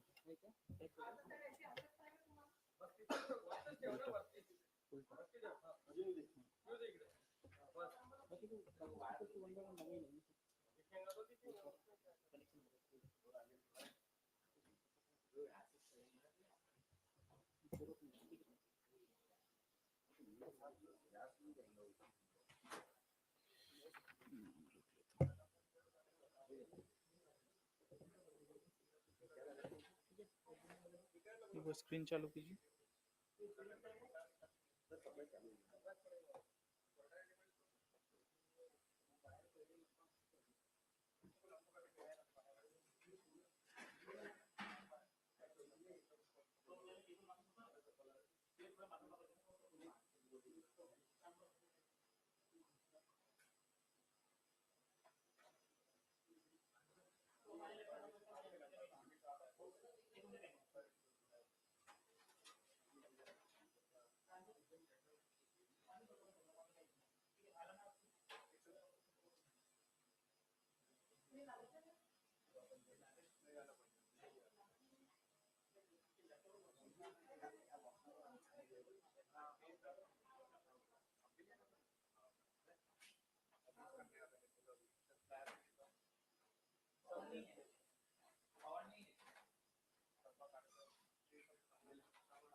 ये ऐसे थोड़ा पीछे करना पड़ेगा ना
सर टेबल थोड़ा सा पीछे करना पड़ेगा, ये अपना प्रोजेक्टर नीचे आएगा तो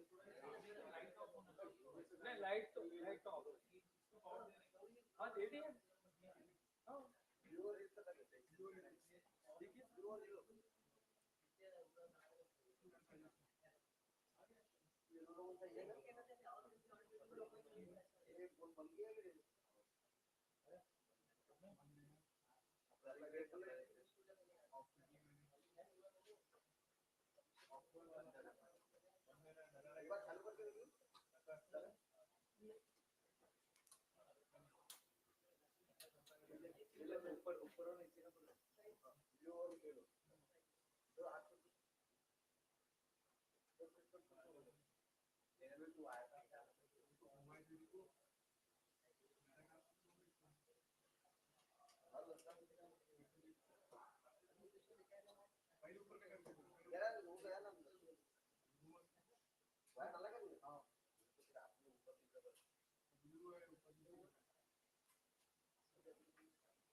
बाटले निकाल के रखना पड़ेगा।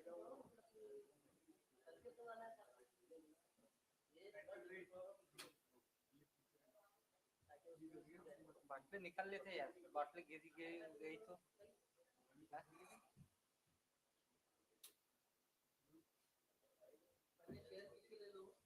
बाटले बाटले निकाल लेते।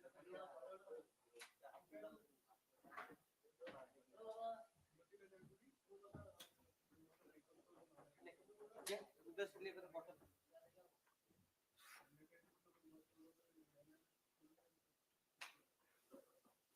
पहले एक को इसका थे, फिर बाटले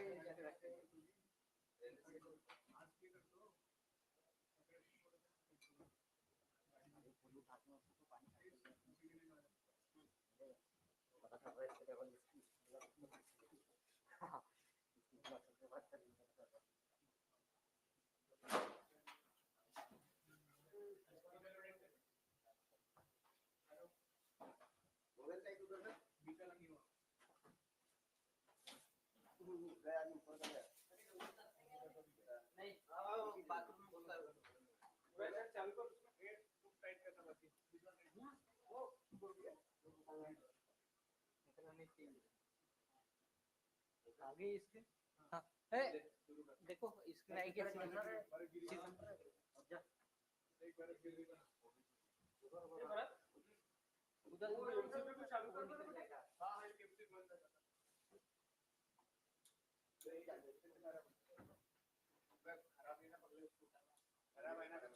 एक काम कर उसका फिर उसमें डाल क्या इसका ऊपर में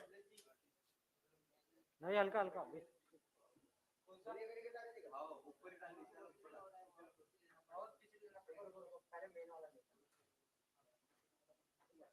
पहले हाथ को अब देखो नहीं सामान लेना पड़ेगा तीनों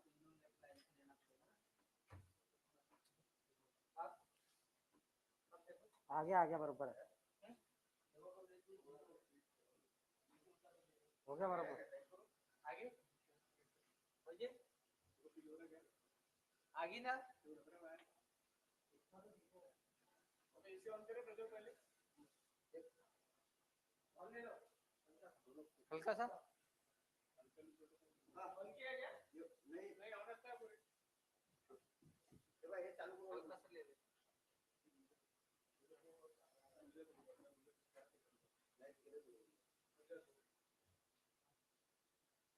झालं का रे याची भांडण तेच कोणती आली तुमची कुठली ते पेज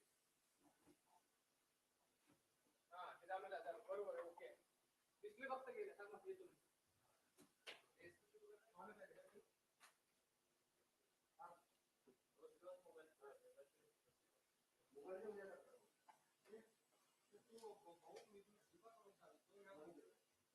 रिमोट का रिमोट करा काय डिस्प्ले जरा आली काय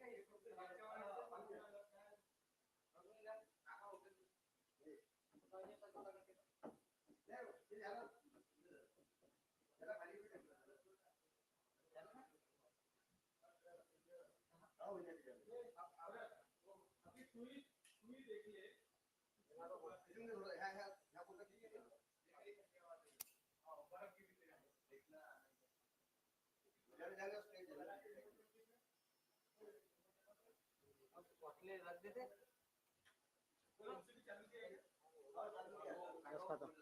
रख दो देखना आराम से ये किसको किसका पता क्या है किसका नहीं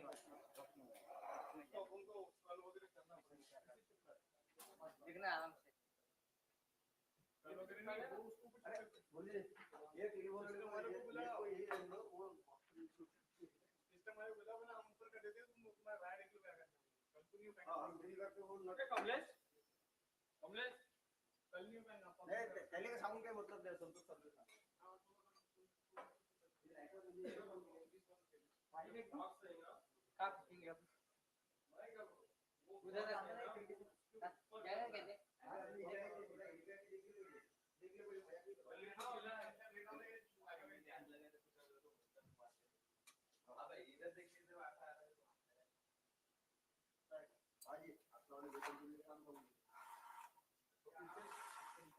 ये पीछे वाला लाइट बंद करना है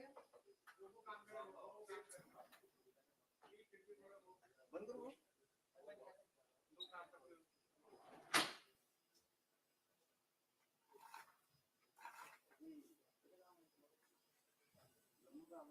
अभी कहाँ डाला भाई किसने लालवार वो कल अपने नहीं इसी में गई हां इसी में गई अबे हां ना इसी में गई मुझे इसी में गए ये इसी में नहीं गए उधर का स्टेशन दिया है अच्छा कितना बाहर निकली होगी लोग कितने बना था यहां पे चेयर जाते क्या क्या लालवार अरे वो अपना एसी का अर्थिंग में लगा हुआ है वो देखो अर्थिंग लगा एसी का अर्थिंग है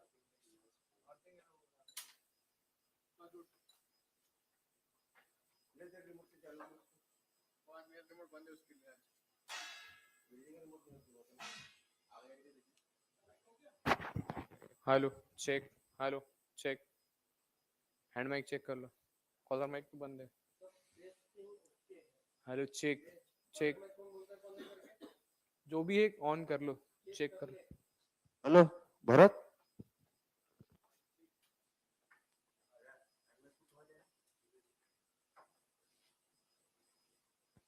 hello mike check hello hello hello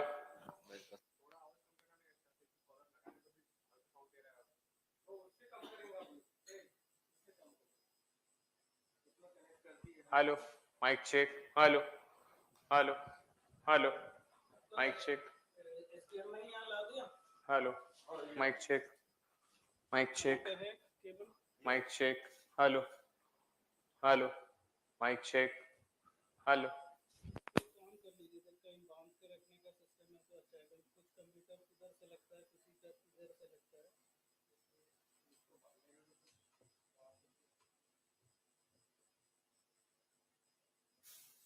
यहाँ कहीं पे सीट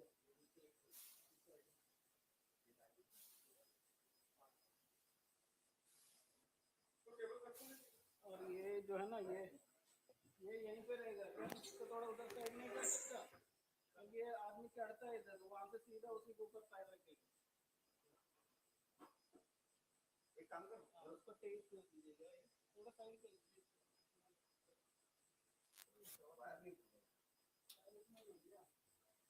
इधर से लगाना पड़ेगा यहाँ लगा बस यहाँ पे लगा जितना वायर है सब तेज करना है नीचे ठीक है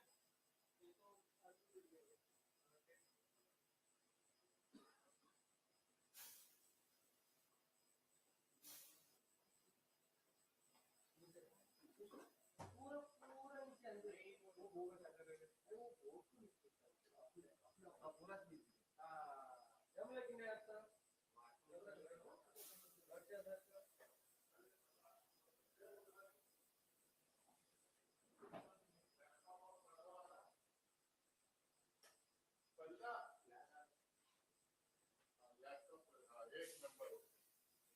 वो पैनल माइक बज रहे हो ना सर ये बज रहा है बहुत बढ़िया और एक वो वाला माइक ऑफ करके अगर कॉलर फेल हुआ तो एक कोके में डाल के करते hello hello my testing hello बंद कर दे ये भी बंद करके रखा हुआ है बताना पड़ता है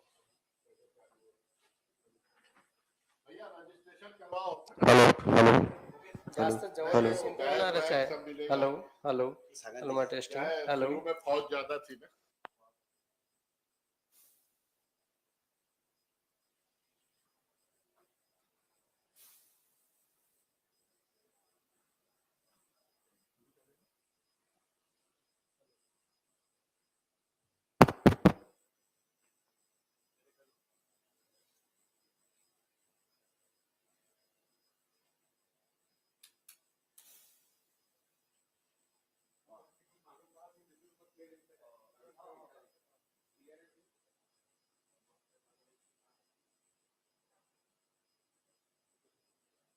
अभी कितने सिम्फर से कोई है क्या?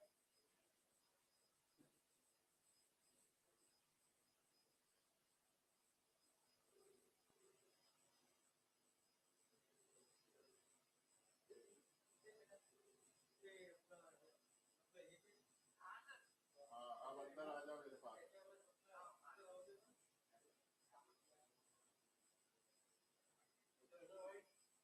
चलो बस ये चालू कराना है एक बार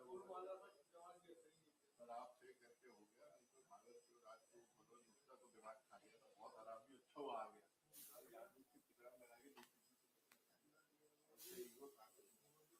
बेटा अभी चाहिए 10 पौधे होना है। हाँ, और इधर वाले उठा लिए ये अंदर डाल दी। हाँ, ये एक तरफ डाल दी, ऊपर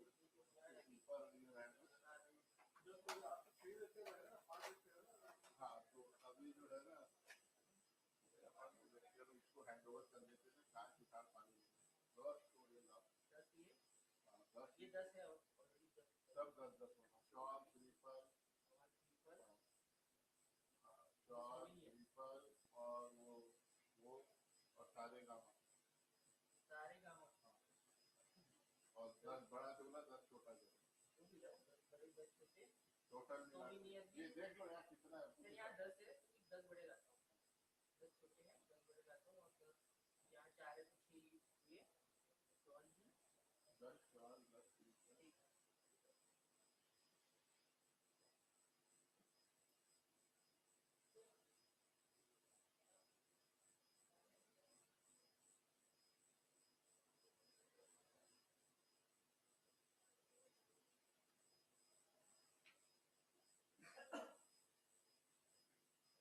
चलो आप सामने से बैठ जाइए, अब कोई बहुत वो लोग नहीं है, सामने आ जाइए। इनॉग्रल सेशन में ज्यादा लोग थे सामने, अब सब सामने ही बैठिए।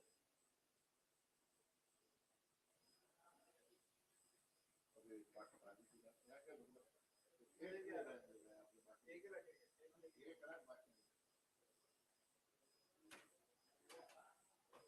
बाकी बॉटम में नहीं।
आप सामने बैठोगे।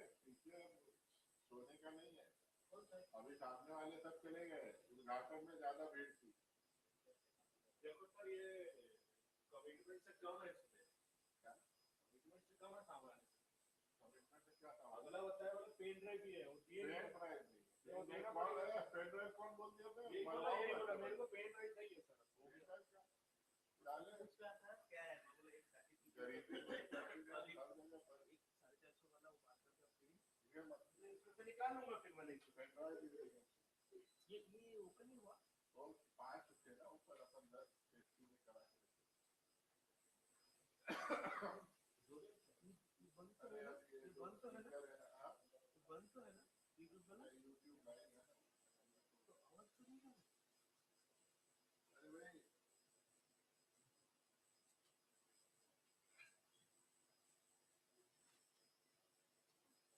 अभी लेक्चर चालू होने वाला है।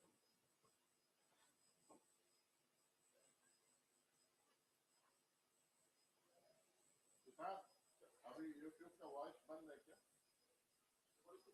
हाँ, देख ले। हम लोग लिंक लगा के देख।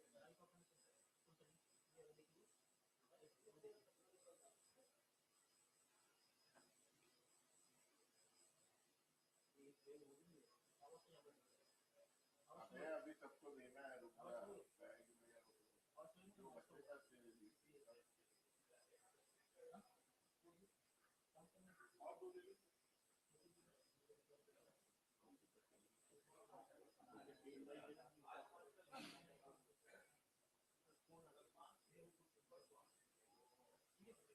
अरे सरकार उसको बुलाना, इसको जॉन साहब को कितने स्पीकर और कुत्ते का मैं वो फूल पत्ती काटे इकट्ठा करवा लूंगा।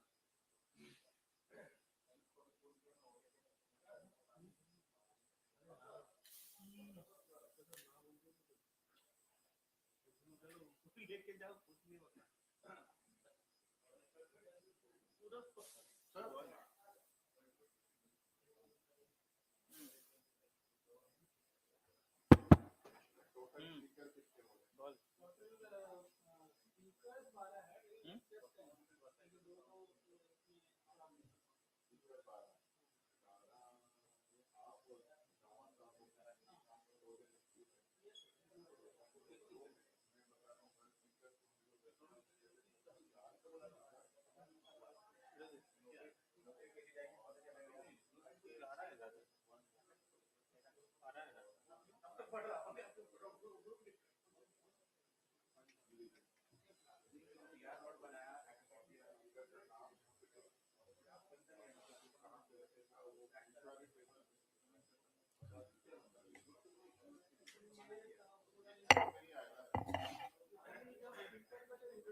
करण नहीं भाई,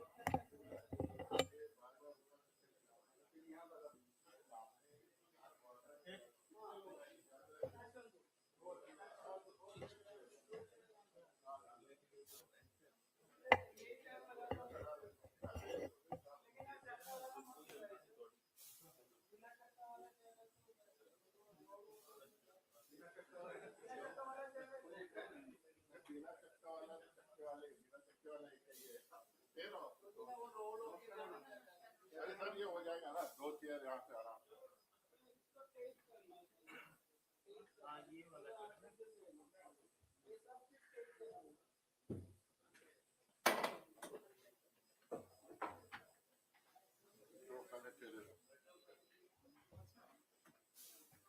उधर से जा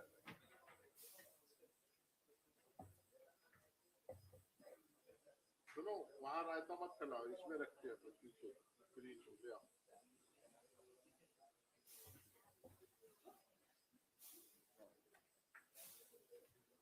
पीछे रख दो।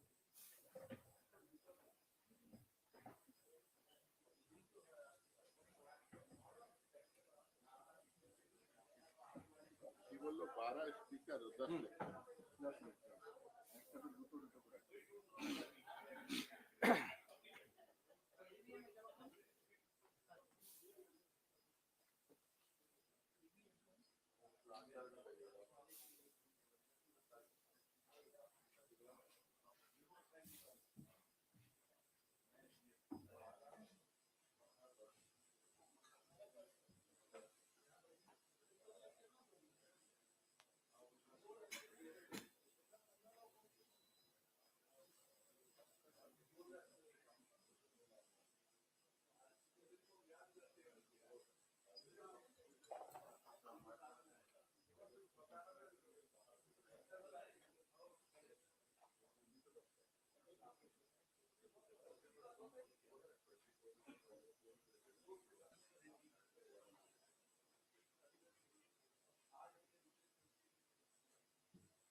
हेलो हेलो हाँ चेक 1 2 3 हेलो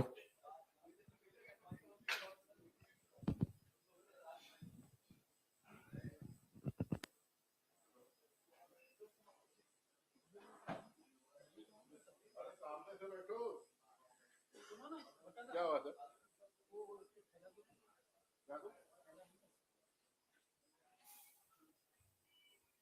अभी देता ना वहां से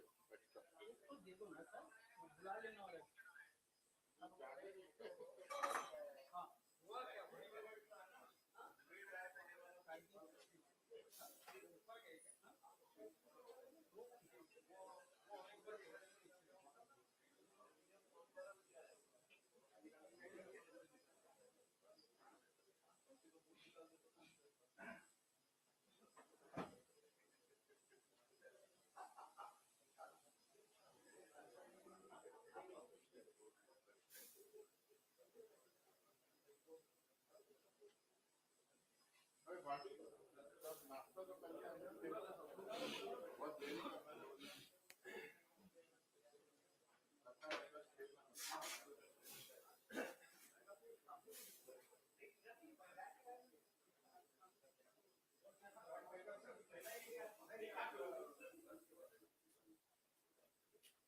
बाहर से पैसा को अंदर खेलो चालू करना चाहिए जल्दी जल्दी खेलना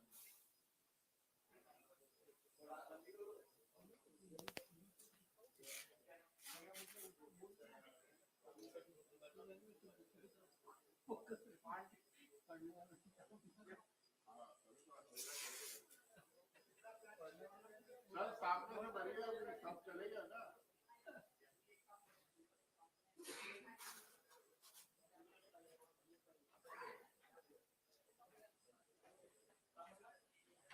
अभी ऐसे बनेगा सबसे अच्छी बात गुजारना है सर कागड़े साहब आओ ना सामने से सब चलेगा ना कैसा करते बैठेंगे सर आप बैठेंगे हमारे पास आए हैं हमारे साहब भट्टाचार्य साहब डीएम में थोड़ा सा कम है पाइपलाइन डीएम में पाइपलाइन जॉइंट में अटक गया नहीं वो खेती कर रहा तैयार वैयार अटकने वाला खेल है ना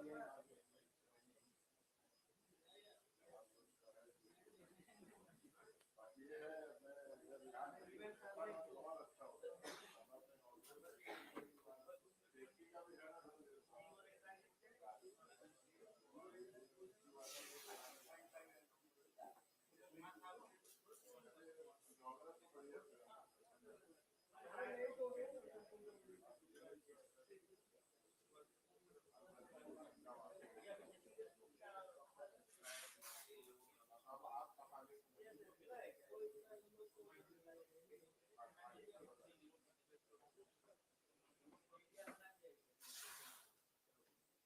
हम लोग वेलकम करेंगे हर एक का सैम्पलिंग से शॉल से और सिम से ठीक है और जब खत्म होगा तो विल गिव वन मोमेंटो वो वाला एंड ये सारे काम कर लेंगे थोड़ा छोटा हुआ था स्पीकर कम गाने और लेजेंडरी बड़ा आता है छोटा तो छोटा जो है 2 मोमेंटो फ्लैश जो आपको 15 आवर का मैं 12 पूरा सेट करा देता हूँ।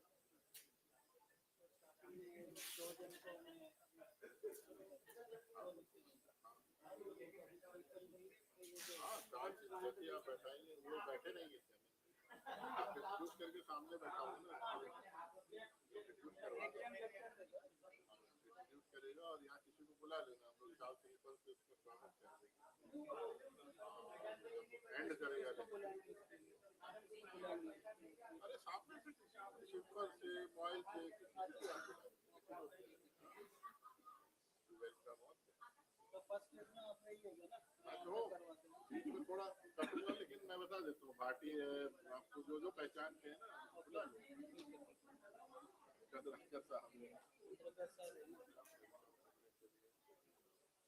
अभी सभी रहेंगे अभी। ठीक है सब लोग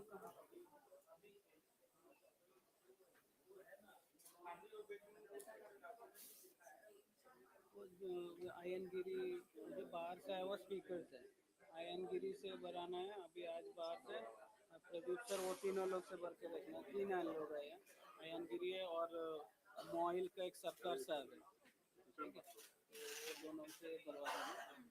और कल जो है वो क्या बोलते हैं हिंदुस्तान कॉपर से आएगा, उनसे करवाना, हिंदुस्तान कॉपर के शनोई सर आएगा।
और ये 2 बैठ और वो लड़के को भेजोगे स्वागत में।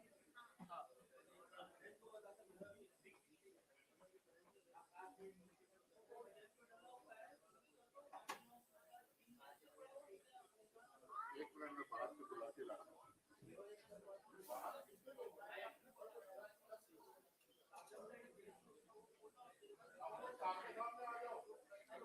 सब लोग सामने आ जाइए,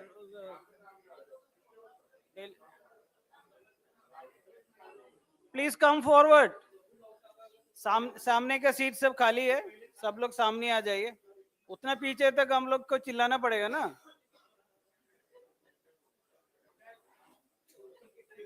आइए सामने आ जाइए, पूरा खाली है।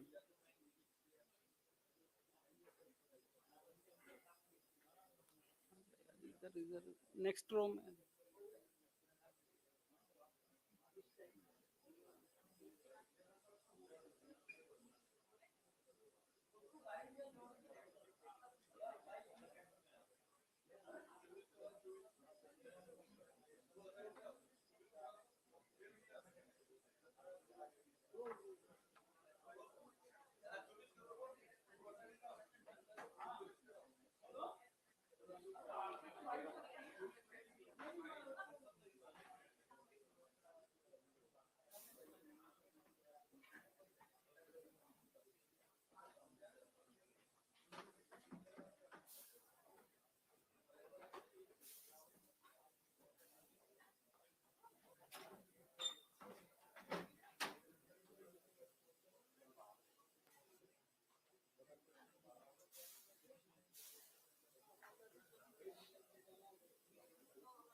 चालू कर रहे हैं, देरी हो रहा है।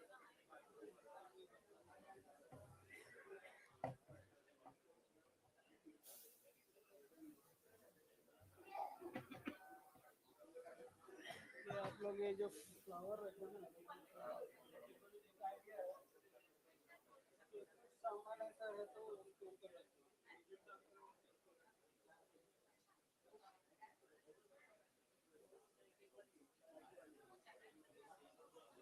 और ये करने से चलेगा, कोई दिक्कत नहीं। गिर जाएगा सब। एक सेकंड इधर आ जाओ।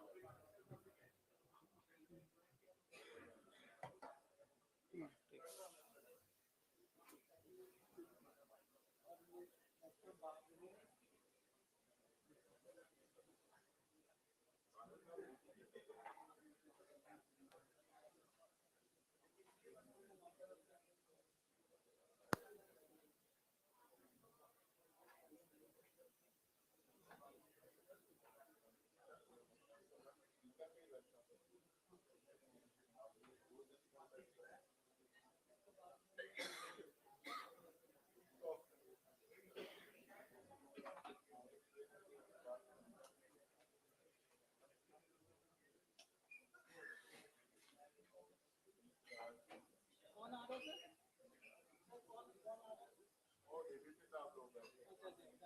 आप एक बार बोल दो,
हाँ पार्टी के पास जगह है ना, बैठ जाएंगे बैठ जाएंगे।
Good afternoon, everyone.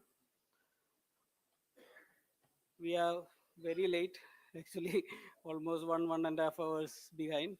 So we may have to squeeze some lectures a little bit. Very sorry about that. Respected Director Saab, Director CSIR-CIMFR, and Director PNP, and all those who are present here. We are starting this technical session of this workshop. So our first speaker will be from Hindustan Zinc Limited, Mr. Ayan Giri. So please, can you come on stage?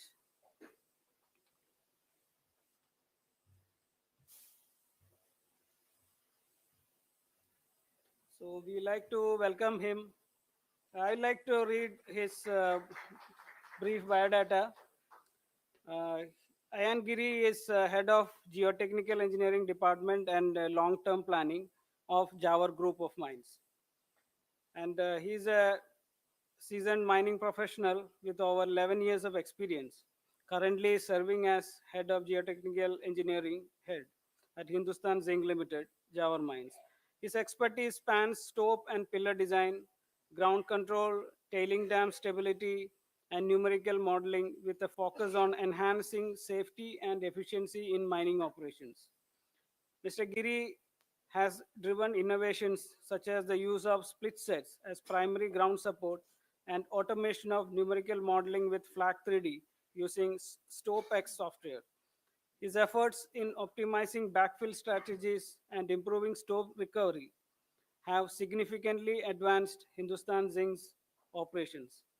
Currently, he is pursuing a PhD in geomechanics from ISM Dhanbad.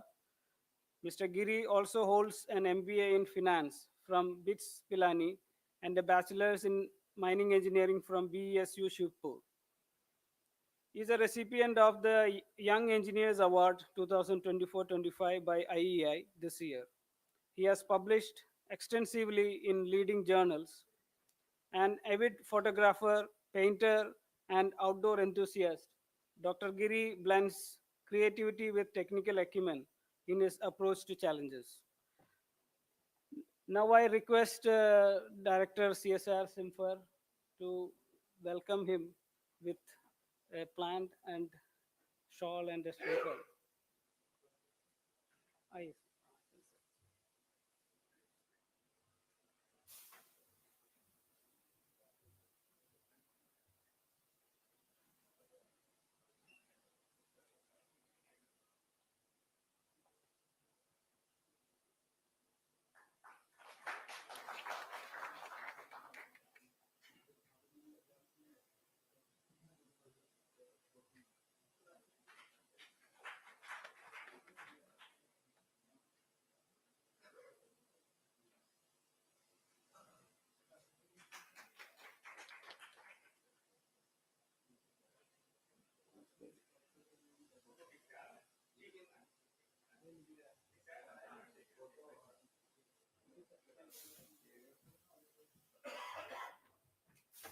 Thank you, Director Simfer. And now I invite Dr. Giri to give his presentation. He'll be talking on sub-level stoping, which they have employed quite successfully in Java group of mines. Over to you.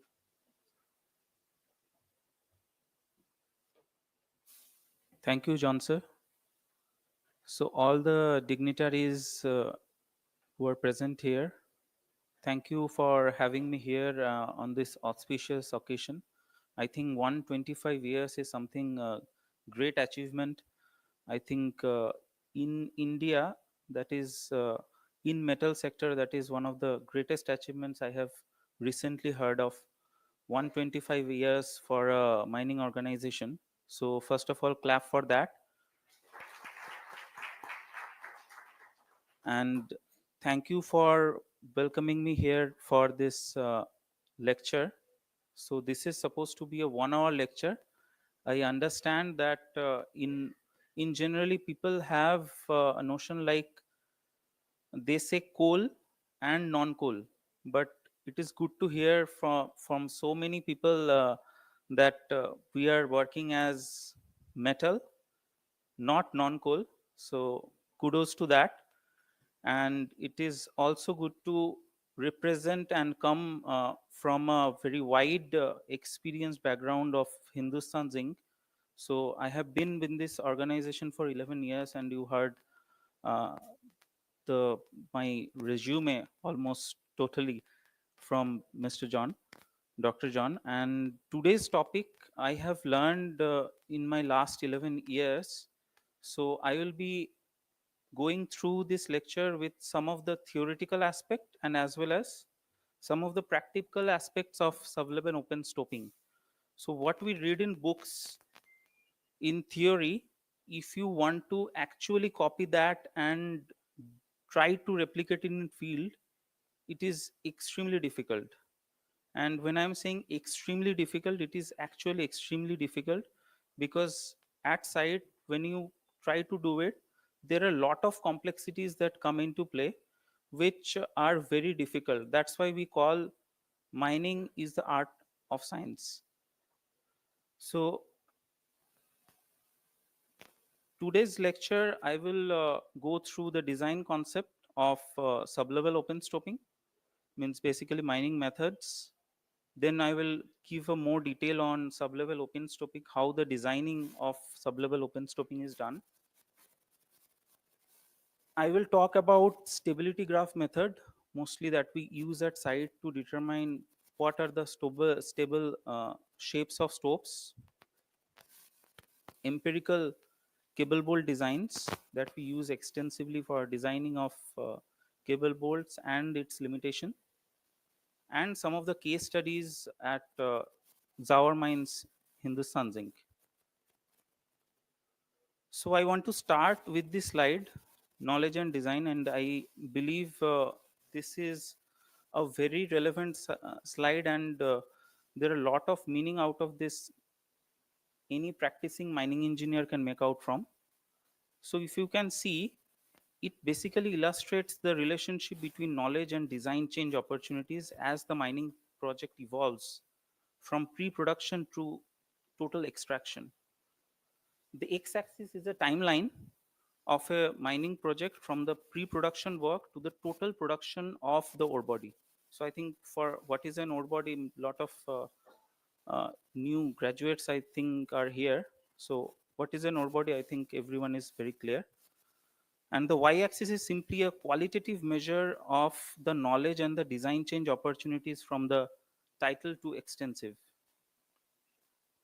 The message here is that at early stage of mining project, there is very little knowledge on the rock mass behavior, but extensive opportunities that we can change the mining method, stope size, and the sublevel intervals. As the experience is gained at the site, knowledge hugely increases. We know what is the right solution of sublevel open stoping if you want to do. But we end up in a situation where we can make very little change, because if we try to make that change, either it is very costly or non-productive at that time, or else we end up not taking a decision altogether. It's very difficult. So for developing a mining method and actually implementing it, gaining knowledge from your mistakes that you are doing at field is very important, and day by day you become much more perfect in your design. So whatever design we do in our offices, in our, with all the data that we have, if you do not use those data, if you do not check or verify that data, then it is completely no meaning at all. Now I will come, before I come to sublevel open stoping, the main topic of today's discussion, I would like to talk on mining methods. So what are the major parameters that need to be considered when selecting the mining method?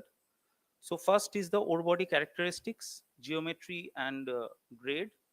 So generally massive ore bodies lend themselves to mass mining methods, whilst the narrow vein and selective grade mines achieve higher recovery is essential and appropriate. For high grade mines, achieving high recovery, if you have a very high grade mine and if you want to achieve very high recovery, it is essential that even if it means mining some waste with it, whilst for lower grade mines it will be preferable to be more selective in our process.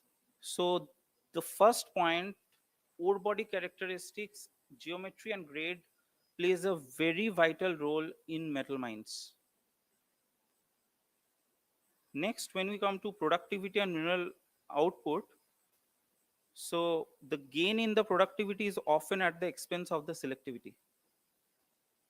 Some mining methods are better suited for high productivity, while other methods are well suited for selectivity. The grade, size, and the shape of the ore body are a major factors that we need to consider in targeting the productivity of a mining method.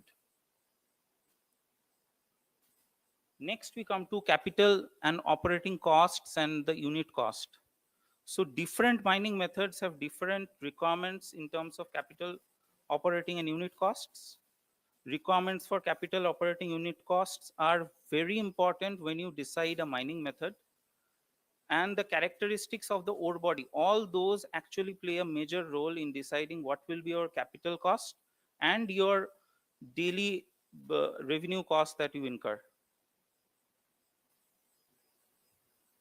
Then you have the ground conditions, which actually we cannot change.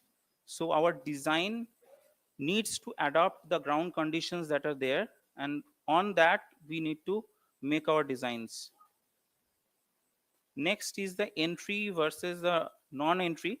So whether in a stope we want to make an entry or it will be a void and it will be a non-entry, that is the major also a determinant on deciding what of sort of a mining method you can do, and it has got a lot of limitations. You cannot keep on keeping voids and going deeper and deeper in mines.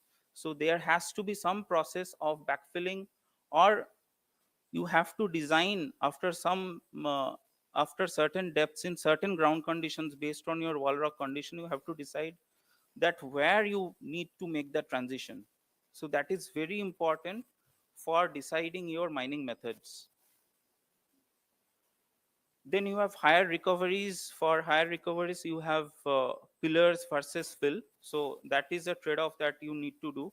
In case of or where you have in between lot of places where you keep certain pillars which may not have a very high grade, so you can decide selectively that yes, these are some pillars that we can keep in the mine and not extract and add to the overall stability of the mine itself. So in generally this topic may sound a bit theoretical or boring, but when I actually come to the implementations that we have done at mines, you will feel these are extraordinary numbers that we have achieved. So if we talk of underground mining methods, so this is an excerpt from Brady and Brown 1985.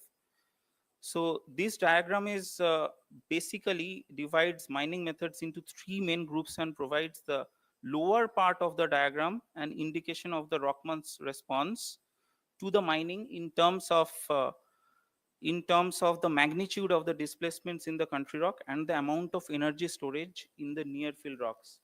So we have naturally supported methods relying on rocks left in place as pillars to provide large scale support for the mine. These methods are on the low end of displacement allowed, but in the high end in terms of strained energy stored in the pillars. The naturally supported methods may include like room and pillar and open stoping, which I will be mostly putting focus on. Artificially supported methods rely on fill or temporary support of the broken ore left in the stope until the extraction is completed. And when we talk of artificial supported, so cut and fill stoping, shrinkage stoping, and VCR, these are some very known methods that we use. Unsupported, we have longwall mining. Mostly it is used in coal, and sublevel caving and block caving. So these are not very widely used in Indian mining conditions because caving is something that we are not allowed to do, and but is a very widely method used in Australia, Canada, and other parts of the country. So the key decisions are the risks versus the profit that you need to make.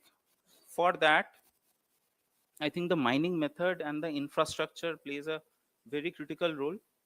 The direction of the retreat at times may seem that there is no risk of putting a direction of retreat in the stoping method, but believe me, it plays a very important role if you want to understand what is the direction of retreat is in a stoping operation. Then we have sublevel spacing intervals, which also plays a very important role, and there are a lot of risks against the profit. Obviously, if you keep your sublevel intervals at like greater interval, you can achieve gain more of a profit, but there are a lot of downside or risk to it. So for application of a self-supporting method, these are some of the criteria that we use, that you can see the right side of the stoping methods. So stoping method, stope and pillar less than 35 degrees or so, we can go for room and pillars. Shrinkage, sublevel, all these has to be more than 45 degree. Then it is like you can gain majority of your TMS from that.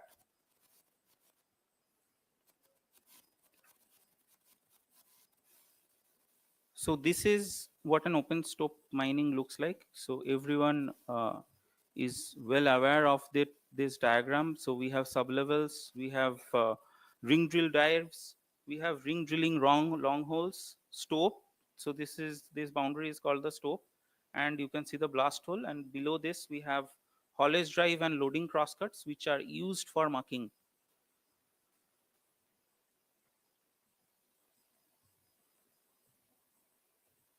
Sorry.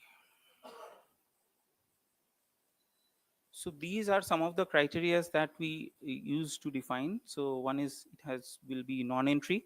Then it has to be a tabular ore body with a very good host, and there are a lot of flexibility involved in it. And benching weaker hosts are in general done. So ore width less than 10 meter is something that is done for a weaker ground conditions, but for stronger ground conditions we can go up to 25 meter, 35 meter or more.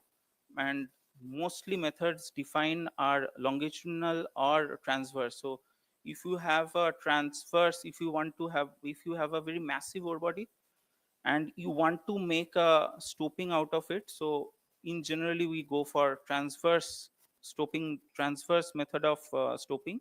And if it is like 10 meters, 15 meters or so, we go for longitudinal stoping.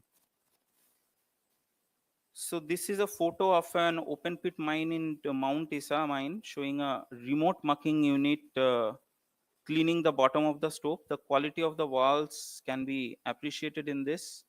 And on the other side, we have a crown support that is very important for Mochia mine. So this is one of our mines in Zawar.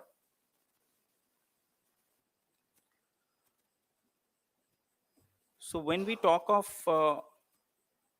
design, we need to consider ore body delineations, rock mass characterization, sublevel spacing, and position of drive and drilling and blasting practices. So these are some of the key points that we keep into our designing of your sublevel open stoping.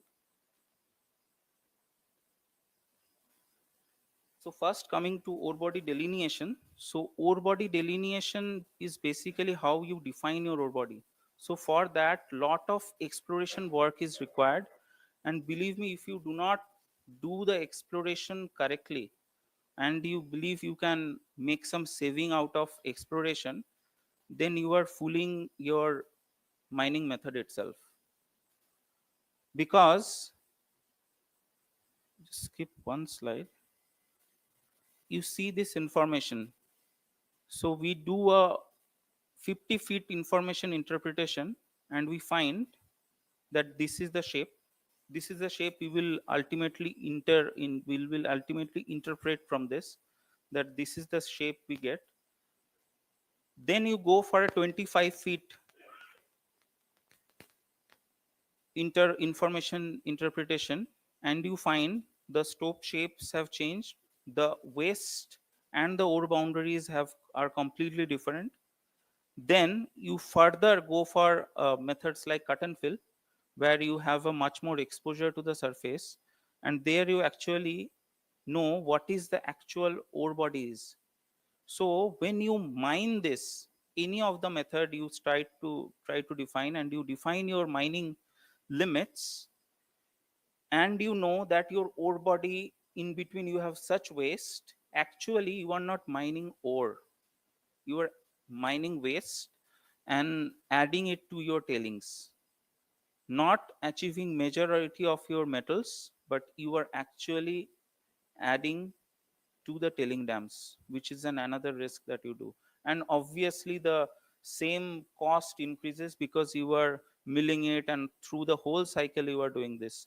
So doing an ore body delineation properly, be it from the surface exploration or be it from underground, you need to define your ore bodies perfectly. So in our mines, I'm there in our mines for 10 years. So we had situations that we have designed certain stopes which are almost like 25-meter wide and height of around 60-meter and strike of 60-meter. So that big of wide we make. And in between that, we have certain waste barrens that are included of 10 meters or 12 meters or more. And we could not actually separate that waste, because for a mining engineer, what it comes at the end of the day is tons. So all mine managers will ask how much tons you have produced, and they will be very proud telling that we have done 1200 tons today instead of 500 tons, though 500 tons can be of a major grade. And we do not know that what a crime we are doing. We are actually adding more tailings, increasing the cost. And since last 2 years, we have put a lot of focus. At our group of mines in Hindustan Zinc, we do not talk on production numbers. We talk on what is the metal you have generated this month. So whatever philosophy of mining was that we have to generate this much of ton, obviously tonnages are important with quality. So next very important point, if you want to keep your stopes open, are influence of your critical joints. So you need to understand the difference in the dips of your stope structure and also the unfavorable critical joints. You need to understand the persistence, the spacing, joint rock roughness, and joint alterations. So these are something that each and every rock mechanics engineer or a mining engineer have studied in their third or fourth year. And these are very important, mind me, very important if you want to have a stable stope shapes. So when I come to the case studies, it will be much more clear why I am saying these are very important, that if you do not do, you do not guarantee a success in your stoping operation. Next, I will show you a reference of a capital cost, how a capital cost in a mine change. So this diagram is of a mine, and the red line is showing like 5 to 10 meters, and the vertical line is the mine shaft, and the bottom of the mine almost reaches 1 kilometer below the surface. So this is a reference of a Kid Creek mine in Canada, and you can see that as the mine grows deeper, so you need to maintain your sublevel intervals, and there is a lot of reduction in the sublevel intervals. And with depth, you can see the average stope tonnages also reduces. So the capital cost, like whether you will go for a decline, whether you will go for a shaft, whether you will go for a crusher chamber in means crusher hoisting system interlevel. So all those decisions has to be taken upfront before you can decide for the mining method, because if you cannot decide, maybe 10 years in your mining life you are 100% successful, but in a longer run the mines will not be productive and will come to a situation that you have to have a much more capital cost incurred in between your mining life cycle. And that is what we are currently facing at majority of the mines in Hindustan Zinc. So we had shaft, and we had some decisions that we will mine with declines. So declines have gone deeper, and now we are in a position that we are trying to decide that maybe after 2028 we cannot run with declines, because there's a lot of operating cost that comes in equipments you have to change throughout your mining life cycle.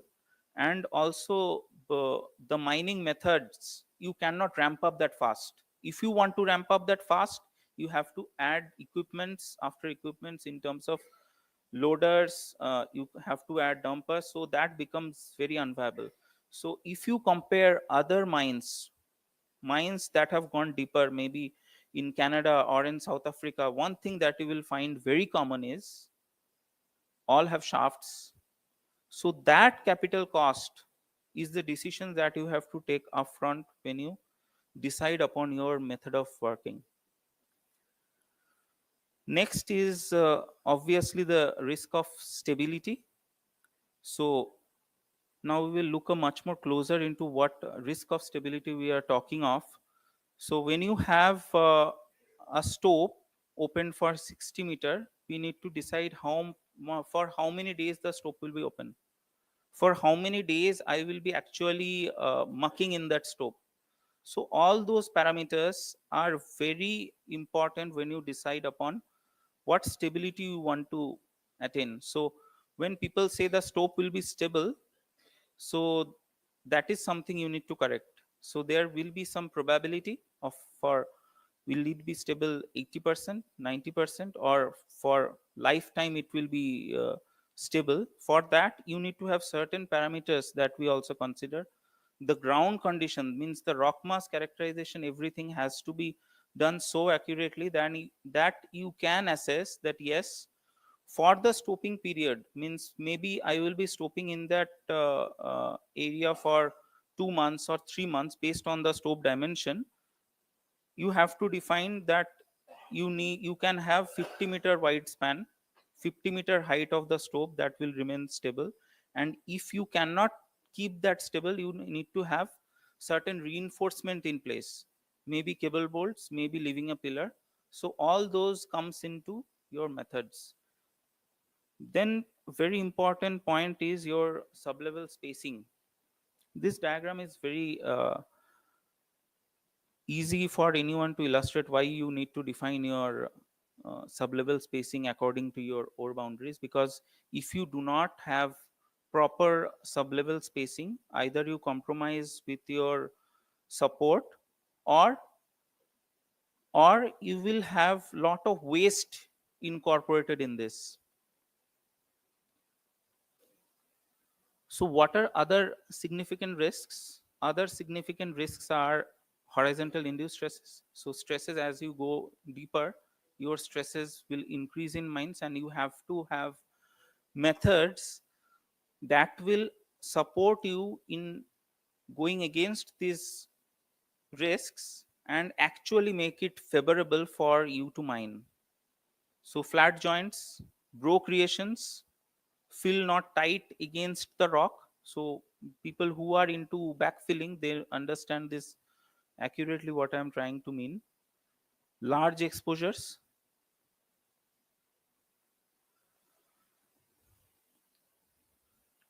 So assessing stope dimensions for stability, whether the stope is stable, if it yields low dilution, if there are no ground fault related problems, unique acceptable dilution rate for every mining operations are very important. For that, your ore grades, costs, grade of dilution material, and obviously very important is the metal price.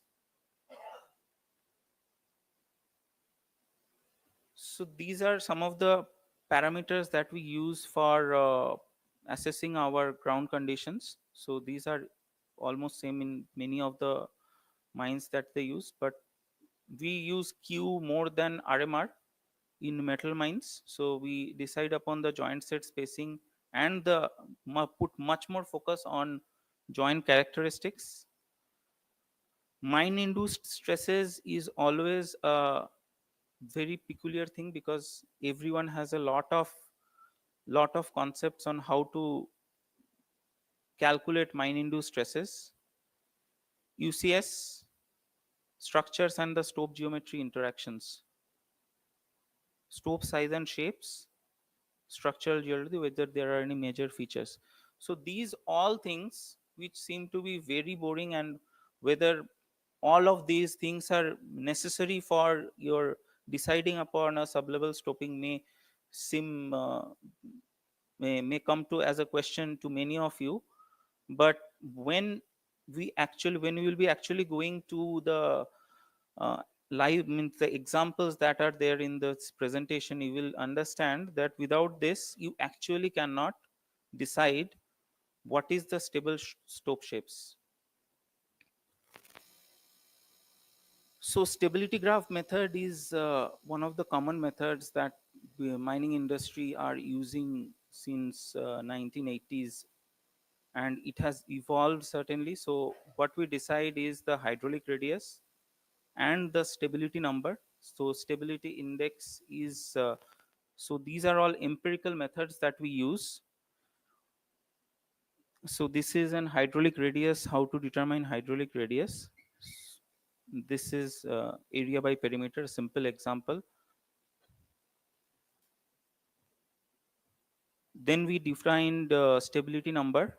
We take Q prime and multiply with ABC. So ABC is not like the letter ABC that we means first letters that we study. So it is really complex and to how to define this ABC.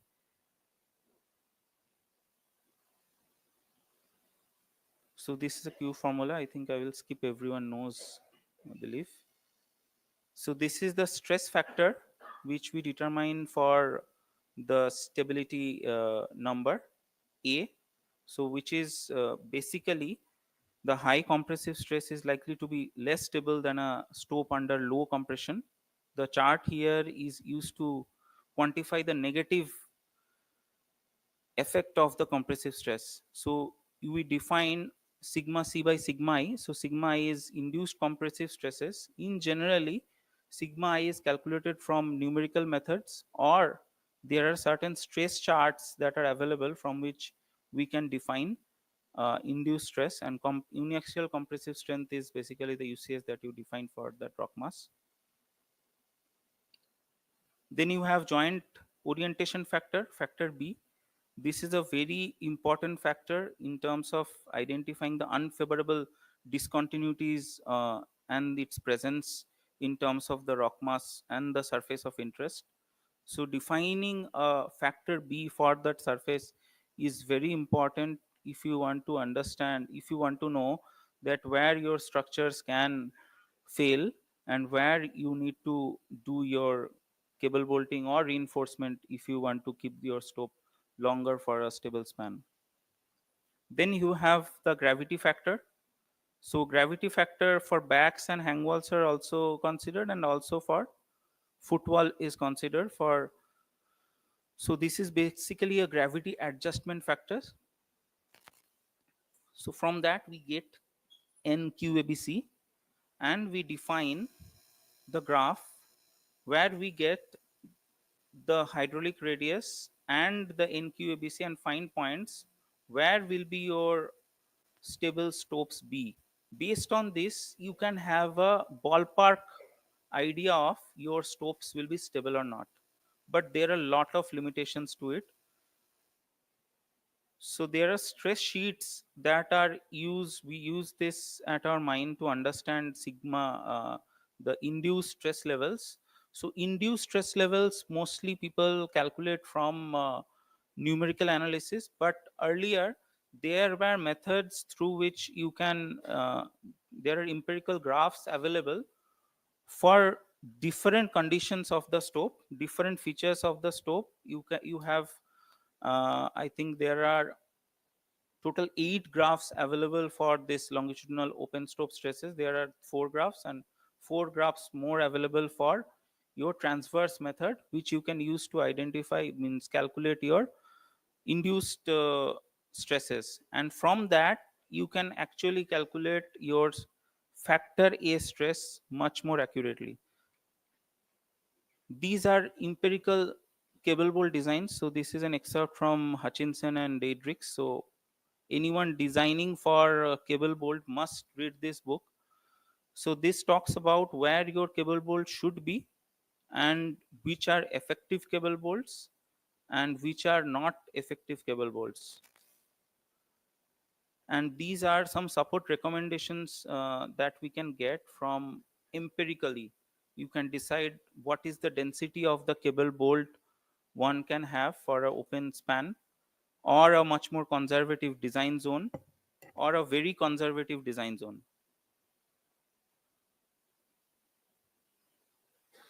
So critical criticisms and limitations for this are, so this is okay for pattern bolting only. Do not account for the type of cables, singles versus the twin strands, etc. are not actually part of this graph that we use. So one must be careful when they decide cable bolt, what number of cable bolts should be there, and does not account for the quality control issues.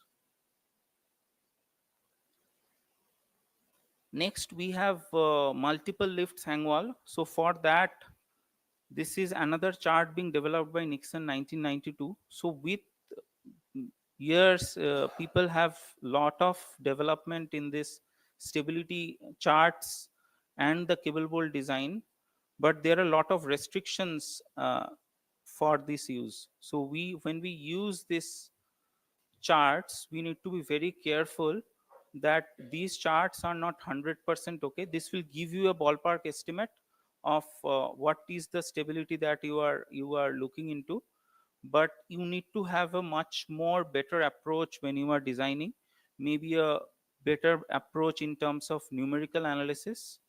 That is the right solution to go ahead. So this is a chart that are many of the engineers use for deciding upon the cable bolt length. Believe me, we have used, and I can tell you this chart is actually, chart can actually give you a wrong assumptions on your supports that you do. So when you decide, because if you can see the points are all scattered over the places, but many engineers use this in their minds to decide, and they say that we have designed based on this chart, and the design actually fails. So we need to understand and understand much more accurately for your mind whether each and every charts that you use empirically are suitable for your mining condition or not. So for cable bolt, we have a much more experience based rule. So we need to identify the potential failure zone that needs to be supported, and in generally we exceed it by 2 meters, and based on that we keep our cable bolt lengths and we find that it is working well for us. And generally we do not go for more than 10 meters, because more than 10 meters there are a lot of issues with the grouting application. So for up holes, down holes you can go definitely, but the deviation of the holes and everything comes into play. So we have to decide that try not to go beyond 10 meters, and if you are going beyond 10 meters, then you need to understand there are certain risks with the cable bolt. It may not work that accurately. Sorry. Next, what you need, we are looking into is, we are trying to instrument to confirm and optimize the design length. In cable bolts, there are certain cable bolts available in the market where you can get actual deformations on the loading that are happening in the cable bolt. So based on that, you can decide what is the optimum cable bolt length that you can go ahead with in your design, because cable bolts come very costly in terms of your installations. And if it is not effective, you are actually not doing the right thing with cable bolts. It can actually create a surface which can create failure even if it is not properly grouted. So I will skip this. I think these are, I think I have covered. So applications. So in applications, we have three phases of applications that we use.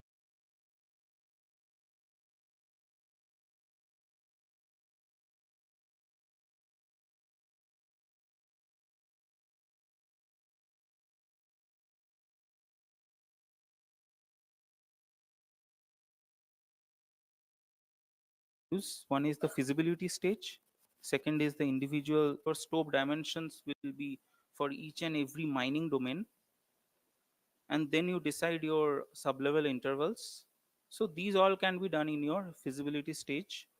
Your stope length, draw point spacings, because longer stopes will require much more draw points in between. So that is something you need to understand operationally, where we want to keep your draw points, like whether it is to be 15 meter.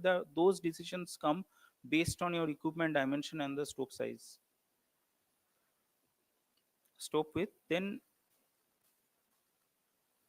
so engineering judgment in selecting the hydraulic radius is very important. The smallest hydraulic radius would ensure that all the stopes would be much more stable, but would not likely to be the most optional ones. So in generally, we have a practice of 80% of the cases, we have stable stable shapes where we want to have maximized dimension, and 20% are dealt with individual using the ground support or different extraction strategies. So this is a strategy that we follow in our mind. Let's skip this. I will come the paucity of time, and I will come directly to the stope cases. So these are some of the further developments that are happening, and we are using this.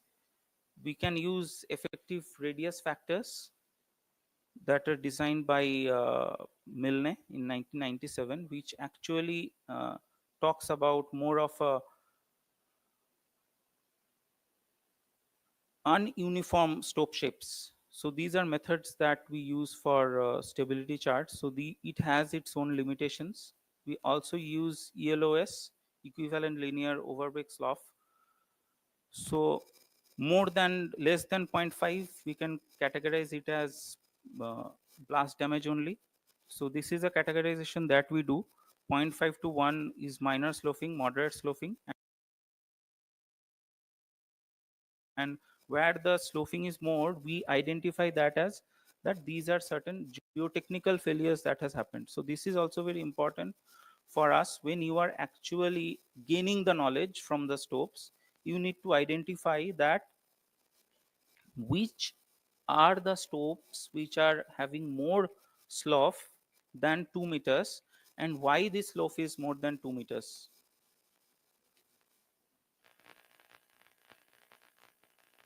Then comes the most important part of a sublevel open stoping that any industry wants to have is the dilution control.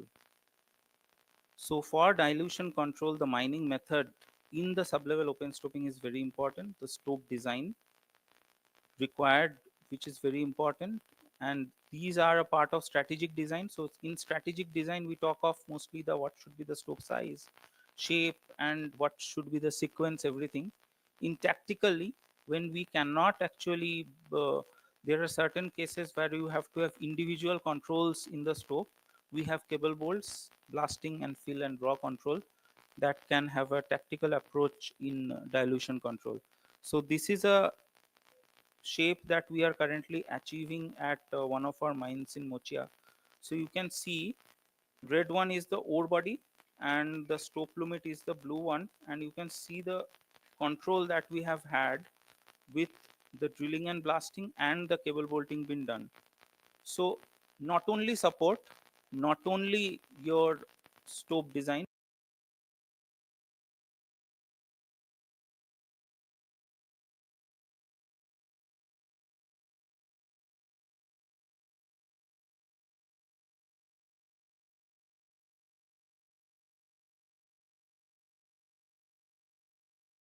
but also drilling and blasting is very important when you have to they like their big equipments to fit in your drives, fit in your stopes, so they like everything big.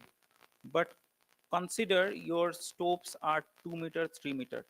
So for having large equipments working in your development and you want to achieve a 2 meter stoping, that means the development you have created is much more bigger and you want to create stopes which are much more smaller. So we call it a disparate control. So in strategic control, we have like small stopes, mine with fill, pillars, and sequences. So this is a representation of that. In a criticality of that stope design that provides a reliable estimates of the stope stability, so appropriate dilution control measures can be implemented at the right stage. So in a feasibility stage, you can get a ballpark. In early production, you can do your calibration. You should do. This is considered as a good stope design methodology. In your production, you can have optimization, means you have already committed a crime, you want to rectify it. And late production is, if you do it in the late half of your production, then you will actually unable to do it, and your cost, there is a very low cost in doing it. So I think we covered on cable bolts. So cable bolts have a vital role to play when you have to have an open stope design. And if you have, there are two concepts. One is in your stope, you can have a full coverage of your wall that you are exposing, or there are concept where you have point anchor. So you have drive exposure and you can have point anchor, which are mostly which is mostly used in many of the mines. Very few mines have full coverage of their whole hang wall, and it is something that each and every geotechnical engineer wants to have over the surface, but it is a myth that we have seen in our mines. We cannot get a full coverage. So in generally, we go for point anchors and rock ribs and cable bolts in shear. This is also something that I have not very good faith of. So in shear, actually, if you do a cable bolt, you need to decide uh, how long you want your cable bolts to survive in holding that shear, how long you are going to extract in the stope, what will be your anchoring in your cable bolts. So if you are unable to decide that, do not do cable bolt in shear, because it does not hold. You end up doing a wrong cable bolt and putting a lot of effort, does not serve the purpose, and you add up cost in your mining. Another concept that we do is island pillars. So this is something that we are finding very useful. Somewhere we have suppose a 60-meter stope strike, and we have committed that we will have a 60-meter stope strike. and in between there are certain geological features that has come and the stopes has started failing. So you can keep certain island pillars and have a different slot, which, and the island pillars need not to be more than 4 or 5 meters. I think you can take a good decision on that and have a good recovery in that stope, because no, you give any geotechnical engineer data and they, whatever they design, me being a geotechnical engineer, I'm saying whatever they design, they will always complain that I needed that, those more details, then I would have designed those pillar perfectly.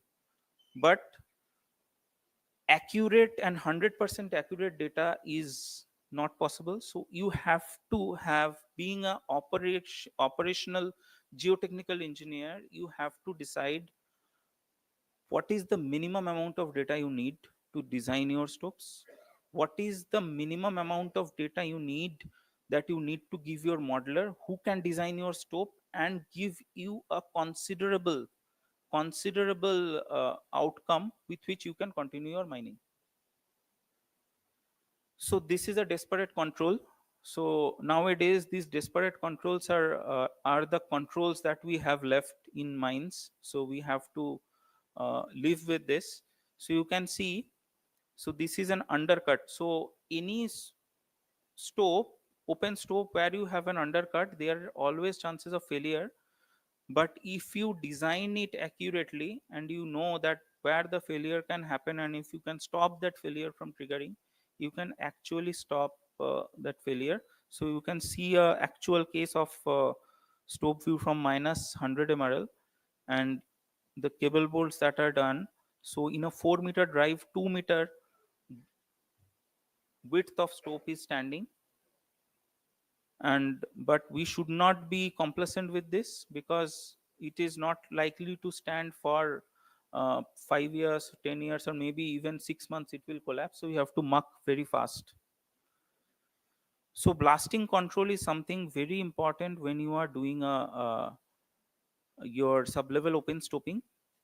So when I talk of blasting control, I will not talk about majority of the blasting controls, because lot of experts have lot of opinions on right amount of energy, right amount of explosives, right amount of MCPD.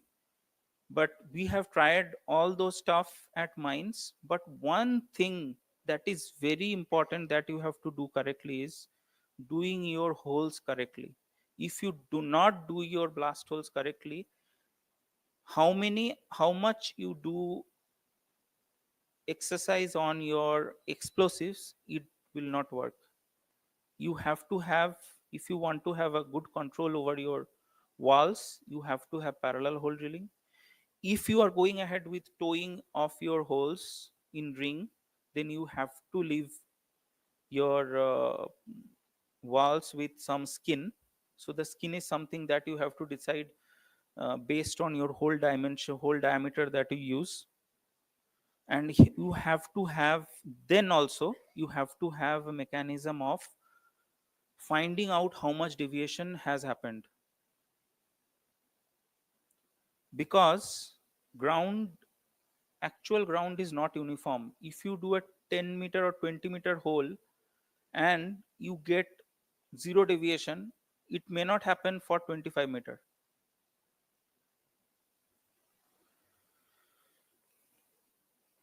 So I will skip this. These are some of the layouts. I will share this presentation. So I have actually put a lot of effort in putting out whatever layouts are possible in an open pit, open stope mining layout that one can go through, and what are the parameters. So I have already discussed, so I won't go through all this. I will directly come to, I think, the use cases.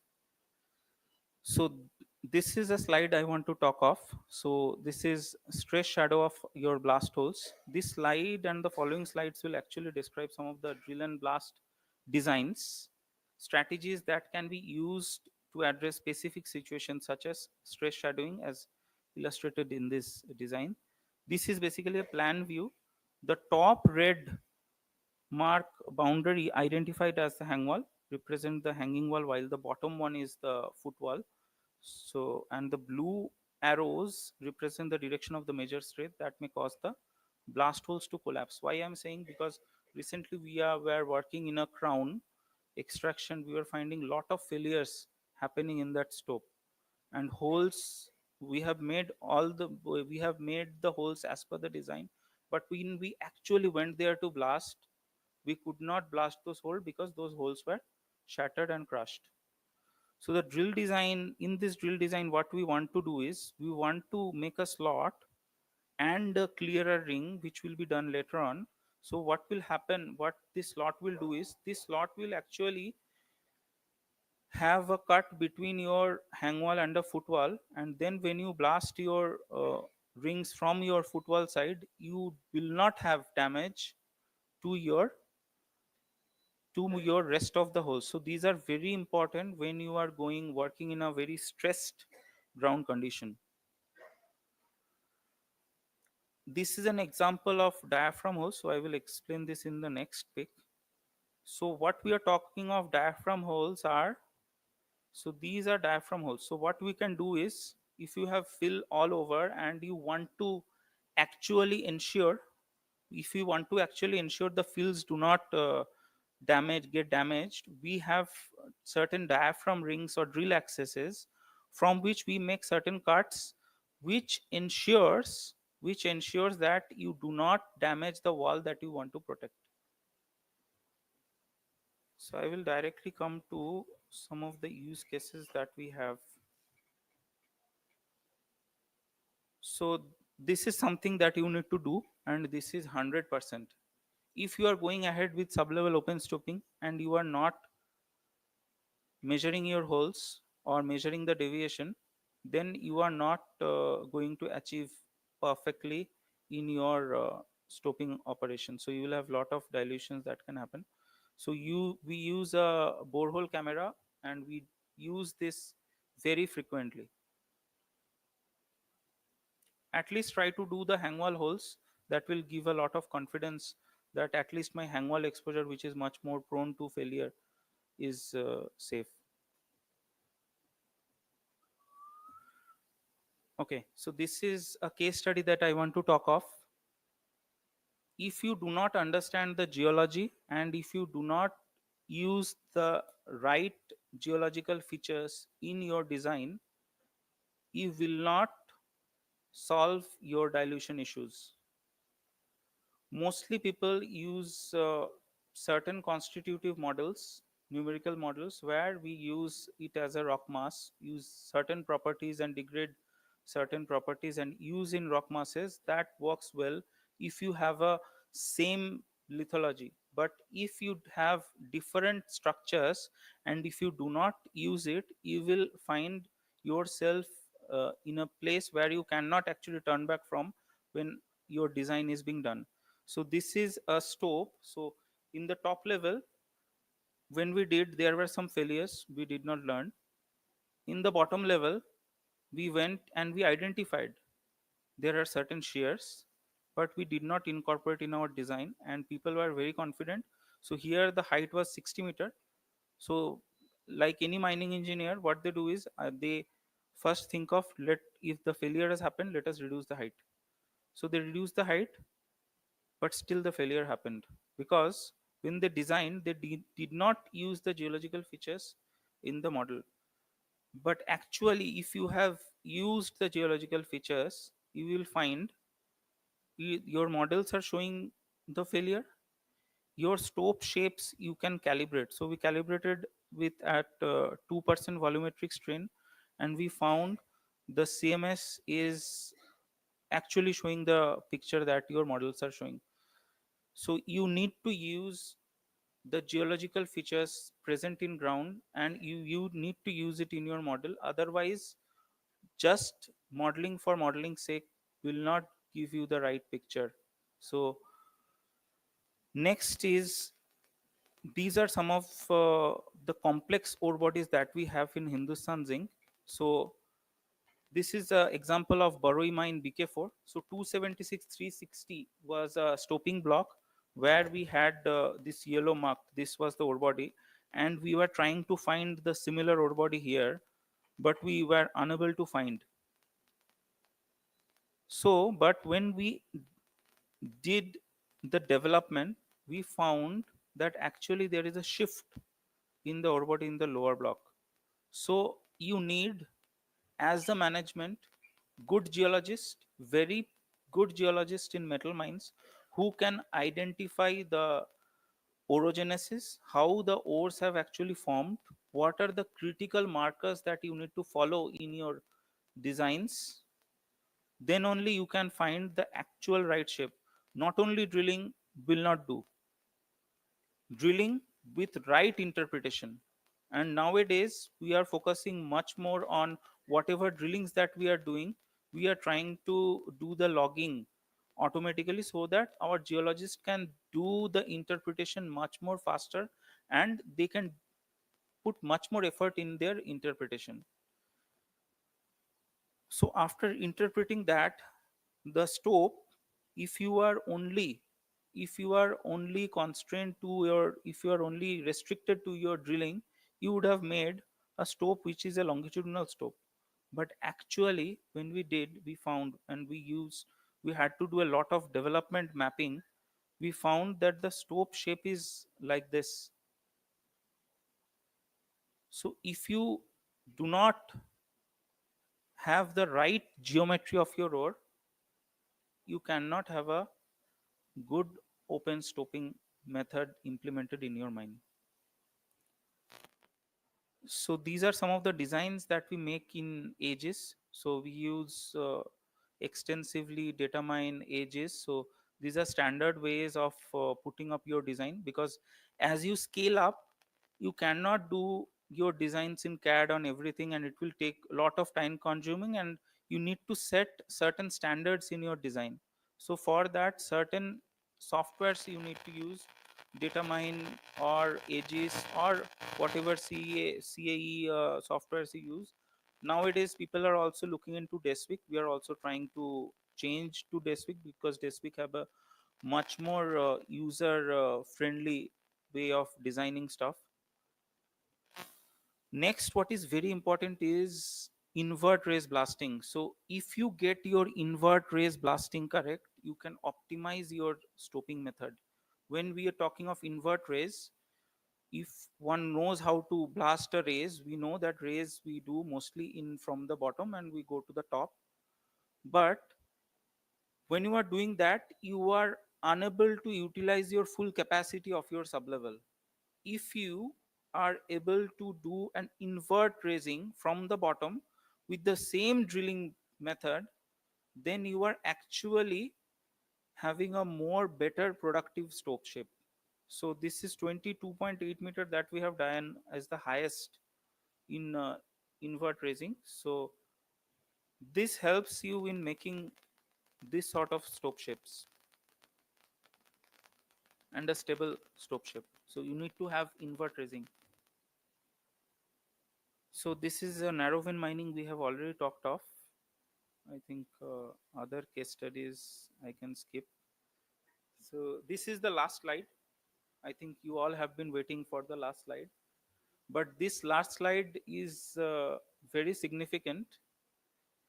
So we are talking of 125 years of MOIL doing mining, and we are celebrating that. But many of you people may not know that zinc mining is one of the ancient mining that are done in India. And from this methods, like from hand pickers and shovels, we have transformed to a much more sustainable mining methods, where we are now talking of backfill. We are talking of INSAR satellite monitoring over subsidence. We are talking of softwares which 20 years back people would not have thought of. So we have made that journey possible, and that journey has been done in 10 years. So if you can think, you can do it. तो बहुत लोगों ने बहुत सारे आज शायरी बोला, तो मैं भी एक शायरी से खत्म करूंगा। नजर को बदलो, नजारे बदल जाएंगे। सोच को बदलो, सितारे बदल जाएंगे।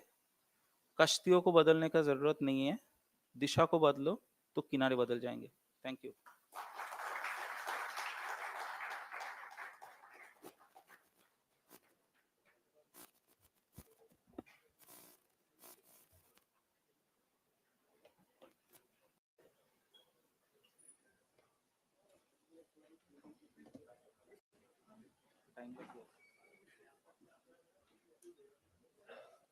Thank you, Ayan Giri. It was a very interesting lecture. We wanted to hear more, actually, more case studies as well.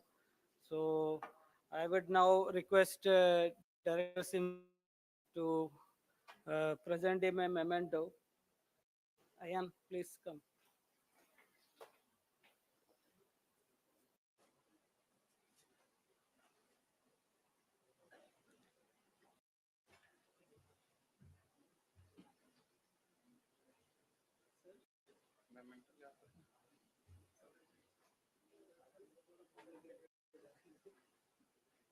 कोई दिक्कत नहीं।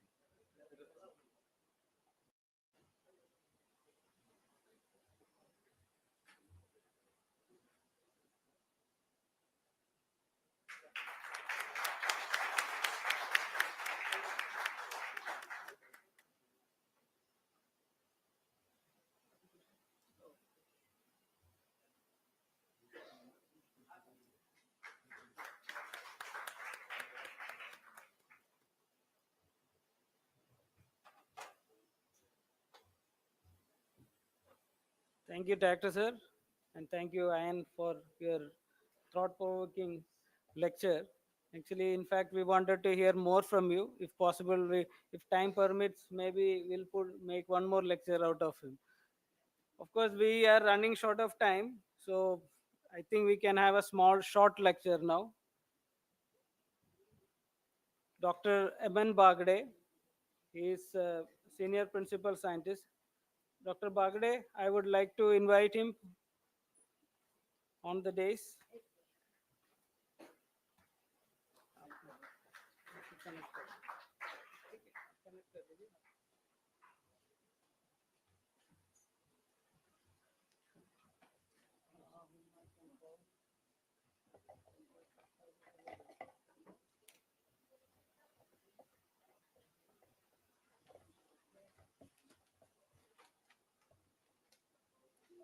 Again, I would request Director Sir, please. Okay. Sir?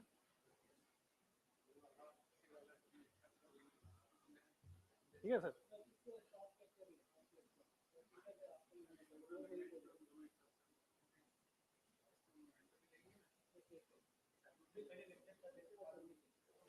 Thank you, sir. Sir, सारी तरह के नहीं सारी तरह के बोलिए. I just read his brief biodata. Dr. Manoj Bagde, Senior Principal Scientist. He is joined CSIR-CIMFR in March 1996 after completing his Masters in Rock Mechanics from Civil Engineering Department, IIT Delhi. He has graduated in Mining Engineering from VNIT in 1993. He has done his PhD under Czech government scholarship at VSB Technical University, Ostrava, Czech Republic during 2002-2004. And he was also a Boy Scouts Fellow at McGill University, Canada during 2010-11. His research interests include rock mechanics and mining engineering, fatigue behavior of rock, stope and backfill design in underground hard rock mining, support designing in mines, caverns, and tunnels. He has been instrumental in formulation of number of R&D projects, and during his 28 years of career as a principal investigator, he has successfully completed 2 grant-in-aid projects in-house and R&D Boy Scouts Fellowship Research Scheme at McGill University and international R&D project during his PhD studies at Czech Republic and several others as co-investigator. He has served in the capacity of principal investigator and active member in more than 75 sponsored consultancy projects. He has also authored more than 100 technical papers in SCI journals, and he has a total citation of more than 1000 and then high H index of about 8. So I would like to welcome Dr. Bagde for his lecture. So thank you, Dr. John, and respected Director Sir, Baba Sir, and dear friends. So I think after sublevel stooping, we are moving to instrumentation. I think it's a very important topic. So for healthy person, we should not go for investigations. So if you are healthy practices in mining, I think we should not go for instrumentation. If you are healthy practices, right? So it's just like that. So rock mechanics instrumentation, monitoring and data interpretation in underground metal mines. So it will be very simple presentation and simple techniques. I will, take you to journey how data can be analyzed. It's a very simple presentation, but you have to, grasp it. So significance of instrumentation monitoring, it's a practical method to evaluate movement threshold against failure instability. So while going progressive mining, when some dangerous failure or instability can occur, so it can tell me in advance. Then assessing critical values of velocity for carrying out remedial measures. So we can take a measures at right time to prevent failure using monitoring data. That's the very important of instrumentation monitoring. To represent the mechanical behavior of the rock mass approaching failure, possibly to compute velocity time theoretical curves, and to define different velocity threshold values like pre-alert, alert, or we are needed emergency to be used for emergency management and like that. So mostly in literature review, people talked about pre-alert like 30 days, finds out the need for verification of the reliability of monitoring instrumentation data, the involved volumes and pattern of movements. Then 15 days like alert threshold should lead to carry out measurements daily or hourly, also by an automatic acquisition system to alert the decision makers. And another is emergency one, maybe you can consider 7 days. Threshold should be regarded as an alarm bell, indicating the attainment of the failure stage and suggesting the adoption of the emergency method, like whether we need a evacuation, closure, or additional remedial measures. So instruments and application generally used in underground mines, whether it is coal mines or metal mines, one of the MPBX like multi-pine borehole extensometer. So in MOIL mines, in 7 underground mines, we are use instrumentation, mostly vibrating type instruments. So multi-pine borehole extensometer we are having least count of 0.01 mm, and recorded data range variation could be plus minus 10%. So in MPBX, when we have negative cumulative reading, so internal convergence, that should the internal convergence. If we have a negative cumulative reading, that should the internal convergence. But when we have positive cumulative reading, it means a wall convergence dominates. So you know very well time dependent behavior of the rock. Like we have a primary stage, secondary stage, and tertiary stage. So this tertiary stage is very important. That will give indication it will be attending to the towards the failure. And in another graph you can see normalized deformation with respect to time. So actual versus predicted is shown. So we'll go through this. We'll understand then. So how to analyze the data? Like MP-based electromechanical calibration chart. Sometimes you use the mechanical ones. So they give generally calibration chart. So how to analyze? So better is use this calibration chart data like reading in ohm or displacement and plot on axis like x-axis take a ohm reading and displacement on y-axis and fit the best fit equation and then get a equation. Then you can use your Excel sheet and put this equation into that and you will get a ohm reading from the field through readout unit, or you can go to manually you can get it, and then you will get automatically displacement or cumulative displacement. So it's always better to use the take a help of the Excel sheet in the lab in computer and get good data. Similar way you can use first 10 bar and rock bolt load cells also. Sometimes we don't use this one, but it helps to analyze the data and take a preventive measure at right time and to know the when failure will occur. So this is one of the case study for some unavoidable circumstances or reasons. I will be not divulging mine name. So just stopping was started. Highlighter nahi hai kya? So just stopping was started in this mine, and just we attend around 6 meter height, and then there was a fall side fall. So you know,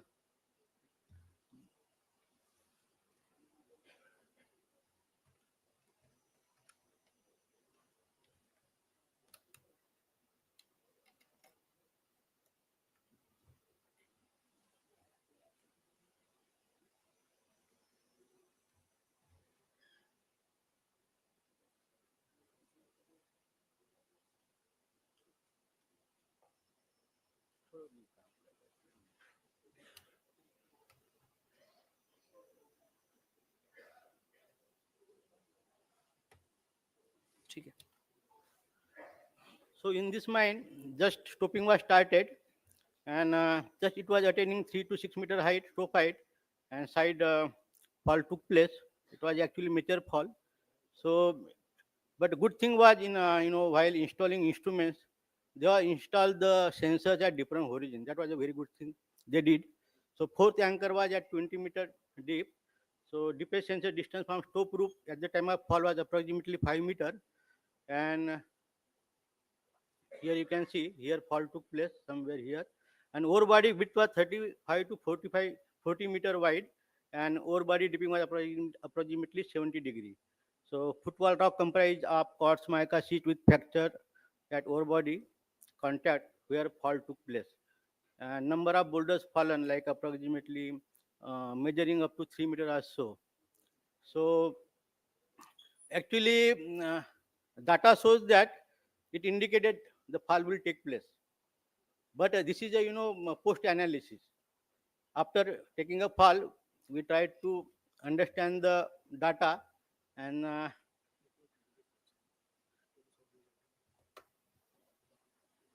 तो problem हो रहा है क्या? Loose connection हो रहा है.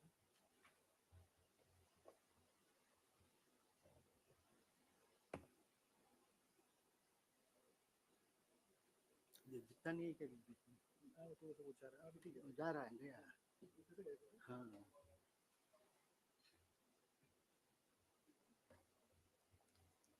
रंग ज्यादा छेड़छाड़ मत करो.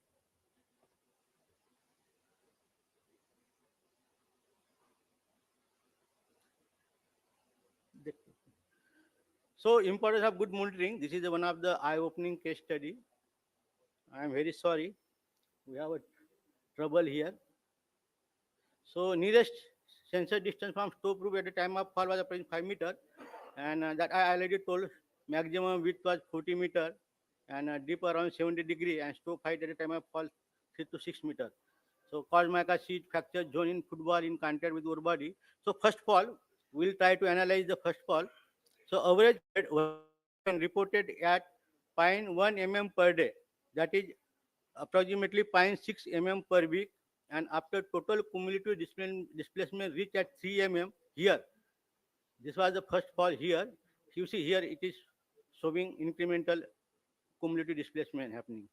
So displacement reached at 3 mm, the failure fall took place, and slope of the trade line was around 30 degrees. So after first fall in footwall, second fall occurred within 15 days of time interval. Second fall was reported here, and you can see how trend line was taking place. ये support नहीं कर रहा है शायद, ये support नहीं कर रहा है, लैपटॉप जो है ना सपोर्ट नहीं कर रहा है.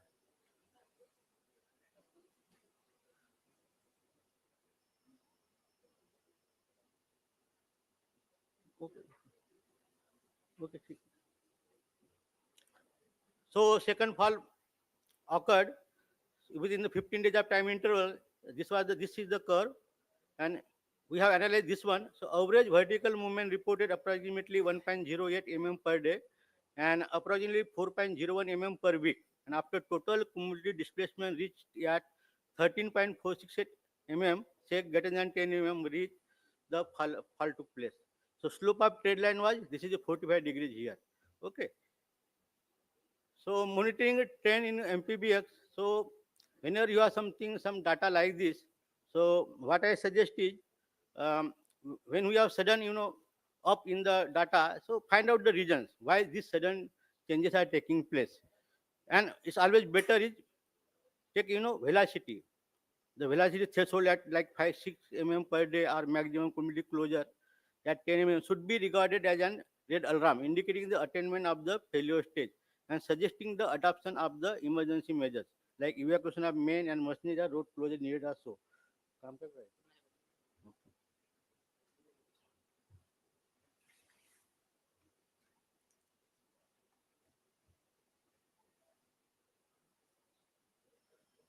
स्लाइड का कौन सा है? Next slide, back side, back और इंडिकेटर. ठीक. So sometimes you get, sudden rise in displacement or reading. So we have to find out what is the reason, whether blasting happens during that period or any other reason like rainfall, in maybe another reason. So better is find out the reasons, whether my readings are correct or not, why these sudden changes are taking place. And it is always better to take, set of readings, 4, 5 readings. If you are not getting correctly, again you repeat it after few hours. That's the better way of taking a reading. Otherwise, it is very difficult to analyze the data. So this somewhat shows good monitoring trend in MPBX. It should be always, cumulative addition, cumulative displacement. It should upward trend. So all sensors should follow the similar trend, but sometimes it doesn't. So it shows a good monitoring. So however, displacement values may differ. If abrupt abnormal readings are noticed, then look for reasons for that. Otherwise, take corrective steps. So this is a Steinbar data analysis. So here showing the good trend, good monitoring trend. It should be like that. Then again it shows sudden downward, means maybe resettlement. So find out the reason why sudden changes are occurring. So back to initial reading means shows likely settlement, right? Resettlement. So find out the reasons why sudden changes are occurring, why it is happening so. So always note down in remarks whether that time on that same day, whether blasting took place or any other phenomena happened. Again, this is the Steinbar data analysis. Cumulative wall movement indicating stick slip type. There may be some reasons, stick slip. Why stick slip behavior is showing, like characterized by sudden movements followed by periods of little or no movements. This type of movement phases often occur as a result of change in groundwater level, rainfall events, mining events, or mostly blast-induced seismic events. So you have to note down in the remarks what are the possibly you can correlate with your readings.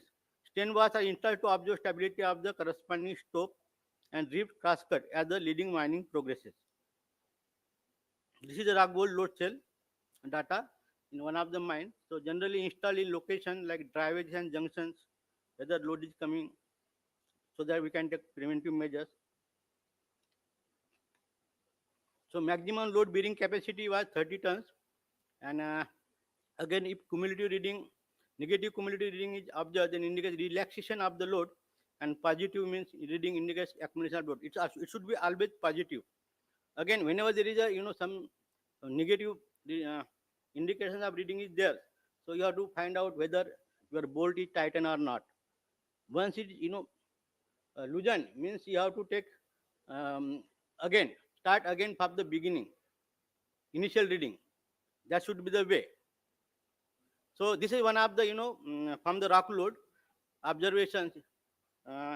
Once it reaches some 3 tons or something like that rock load, the mostly failure occur during this period when cumulative load was greater than 1.5 tons and up to 3 tons. It was reached. This is from one of the another mine. So mostly failure occur during this period when cumulative load greater than 1.5 tons, and tentative threshold values recommended are cumulative load less than 1 tons, safe, check for reasons and correctness of observations. Cumulative load greater than 1.5 tons means barricade the area until readings become normal, check out for reasons and correctness of observations, and take remedial measures. Cumulative load greater than 2 tons, stop the work and barricade the area until readings become normal, check for reasons and correctness of observations, and take remedial measures. So this is a predictor equation in one of the mine. We have developed the predictor equation. If you have good data for some time, then try to develop a predictor equation. So this is for displacement in the case of one of the mine. So predictor equation was developed using recorded MP-based data from Balaghat mine. This is I think in Balaghat, and displacement values were plotted against corresponding stope heights. So you know the stope height, so it's always better whenever you take a reading, what was my stope height, and then you can plot your data like in y-axis displacement, x-axis stope height, and develop the linear equation or best fit equation. Maybe it may be polynomial according to your data. So linear equations are developed in this case.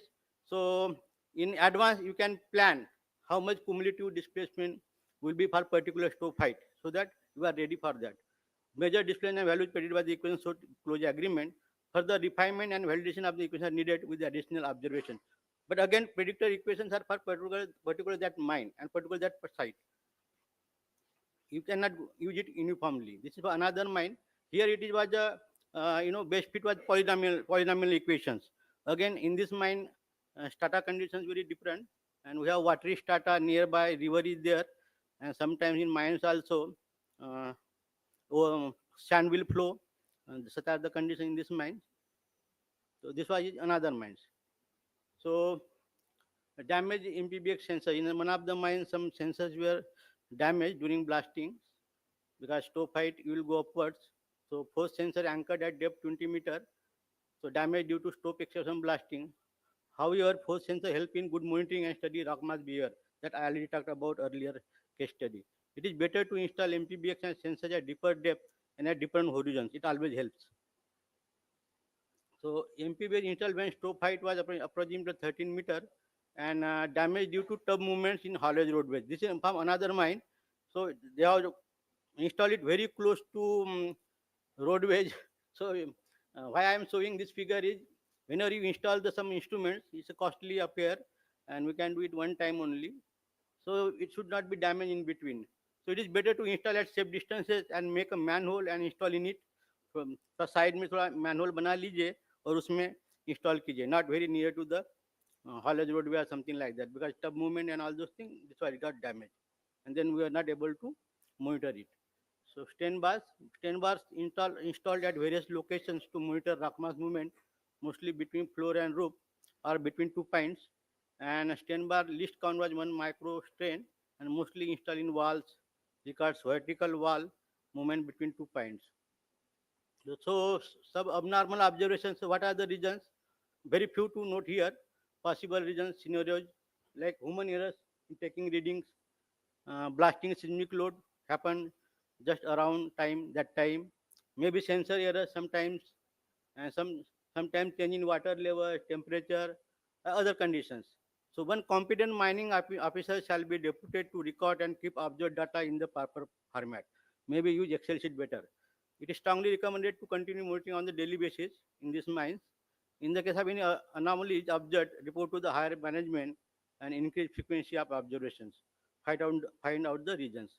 Note down parameters like stope height, volume excavated, blasting, including others at the time of monitoring, to understand the likely impact of these parameters so that we can correlate better with the observed data. Generally, we don't do this. So one of the author, Ryder and Jagger, summarized the need for rock engineering monitoring. Like in geotechnical engineering work, there is inevitably a discrepancy between prediction and performance. The instrumentation and monitoring of real underground behavior is therefore an essential component of the rock engineering discipline. So we have to ask this question whether we are really following this in our mines. So this is one of the case study from South African platinum mines. Depth was around 400 meter, and large panel collapses, often preceded by time-dependent deterioration of hanging wall and increase in the rate of convergence. And increase in the rate of convergence, 0.6 mm per day was observed that become unstable and eventually collapse. Average accelerated closure recorded before a massive collapse in one of the underground coal mines reported at 19 mm per day, while before that average rate of closure reported was 4 mm per day. So when failure occurred, that was 19 mm per day, but earlier it was reported 4 mm per day. So we have to observe these values, rate of displacement or rate of movement. So DPL continuous closure movement observed in South African mines again, we can see because of different, phenomena taking place like blast, seismic event, how it is, accelerating the closure or movement. So recorded continuous closure movements and rapid increase in closure leading to failure. This is platinum mine stop in the Boswell complex in South Africa. A deteriorating panel condition typically preceded by acceleration in the rate of steady state closure, and detailed monitoring was helpful in designing a hazard assessment tool. Possibility of providing per-year winding of large collapses and having robust and reliable equipment to measure continuous closure needed.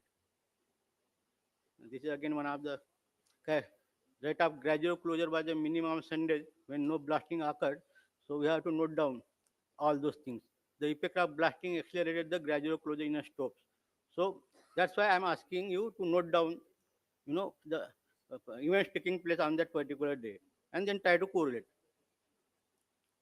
So from this study of 7 mines, we came to conclusion, and we have concluded with some tentative and preliminary threshold values, like 30 days notification, that is pre-alert, the velocity threshold at 0.1 mm per day or maximum cumulative closure at 3 mm, finds out the need for a verification of the reliability of monitoring instrumentation, the involved volumes and pattern of movements. If I am getting some 3 mm cumulative closure, so find out it's really my instrument data is correct or not, what were the events, and this the 15-day notification alert, velocity threshold at 0.3 mm per day or maximum cumulative closure at 5 mm should lead to carry out measurement daily or hourly basis, also by an automatic acquisition system to alert the decision makers and remedial measures to prevent the failure. And emergency red alert, the velocity threshold at 0.6 mm per day or maximum cumulative closure at 10 mm should be regarded as an red alarm indicating the attainment of the failure stage and suggesting the adoption of the emergency measures. We are question of man and machinery and road closure or remedial measure any. So these are the some of the for instruments like MPBX, Telltale, bowl load cell, and strain bar, tape extensometer, strain meter. We have given some threshold values, triggering values, and some actions to be taken. So I will not go much in detail. So important observations from this study: 10 mm of rock movement at the maximum alert level, that is emergency type situation, is commonly used in South African mines. And from our study also we found the similar one. The average rate of closure is reported at 0.6 mm per day, leading to the collapse of the area. In our case also the similar things we have find out. Above indicated values can be considered as tentative threshold values signifying maximum alert level like emergency. But caution is any disturbance, tighten, adjustment carried out after installation means instrument is to be considered reinstalled, and reading obtained after such event to be considered an initial reading. One should not continue from what they were doing earlier. It should be an initial reading. So thank you very much. And I think we are eagerly awaiting the lunch. So if you want, you can discuss with the lunch period. If you have any question, you can come forward. Thank you very much, Dr. Bagde, for your lecture. So now I invite Director CIMFR to felicitate him.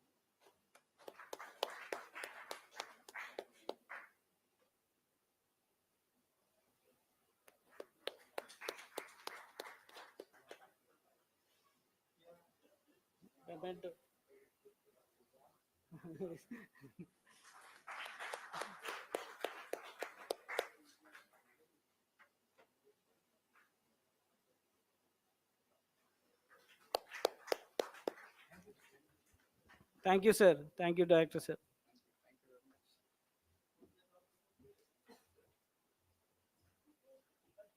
So we shall break for lunch now, and we can't take 1 hour because we have already lost some time. So something like it's already three, almost getting 3 now, 2:50. So maybe by 3:15 or so, 3:30, we can gather here again for the next series of lectures. We'll have 3 lectures in the second half. So please. 3:30. 3:30 मेरा होगा sir या मेरा छोड़ देंगे sir मेरा आपको छोड़ नहीं छोड़ टाइमिंग नहीं है टाइमिंग अगर नहीं होगा तो ठीक कर लेंगे प्रेजेंटेशन तो बनाए सेकंड देखते हैं 10 मिनट टाइम मिलेगा तो फटाफट उसको दिखाएगा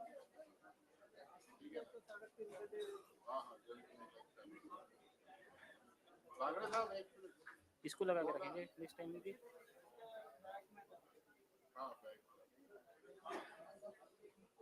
इधर ही रखा हूं मेरा है इसी से करोगे क्या ये मेरा इसी से करोगे इसी से कर लेंगे क्योंकि बार-बार वो लैपटॉप चेंज करने से प्रॉब्लम कोई इशू नहीं है देख लो ये कोई पॉइंटर भी रहने देता हूँ मैं ठीक है ना है ना ये पॉइंटर अपने इसमें लगा लेना वैसे तो पॉइंटर को कोई यूज ही नहीं कर रहा है तो यार लैपटॉप रखने से कोई दिक्कत नहीं है ना नहीं कोई दिक्कत कोई नहीं है बट शायद यहाँ एचडीएमएस रखने से क्या हो रहा है ना लूज हो जा रहा है तो साइड में ले लो साइड में लीजिएगा हाँ वैसे देने से क्या हो रहा है अभी वैसे भी प्रेजेंटेशन नहीं है प्रेजेंटेशन नहीं होगा तो डिस्प्ले तो आना चाहिए डिस्प्ले के लिए बंद हो गया हाँ डिस्प्ले के लिए तो उन्होंने वो तो ऑफ कर दिया क्या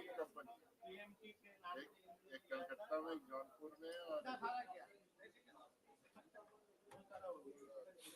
ठीक है आने के बाद नहीं वो देख लेंगे वो आ रहा है हाँ अभी अभी वो इसको ऐसे ही रखना ना ऐसे रखना पॉइंटर से नेक्स्ट कर लेना नेक्स्ट प्रीवियस इससे हो जाएगा नहीं इसको ऐसे ही रहने दो एक्चुअली क्या है ज़्यादा मजबूत भी नहीं है जो मैं बैटरी डाउन हो गई चार्जिंग लगा लो इसमें चार्जिंग का है चार्जिंग लगा लो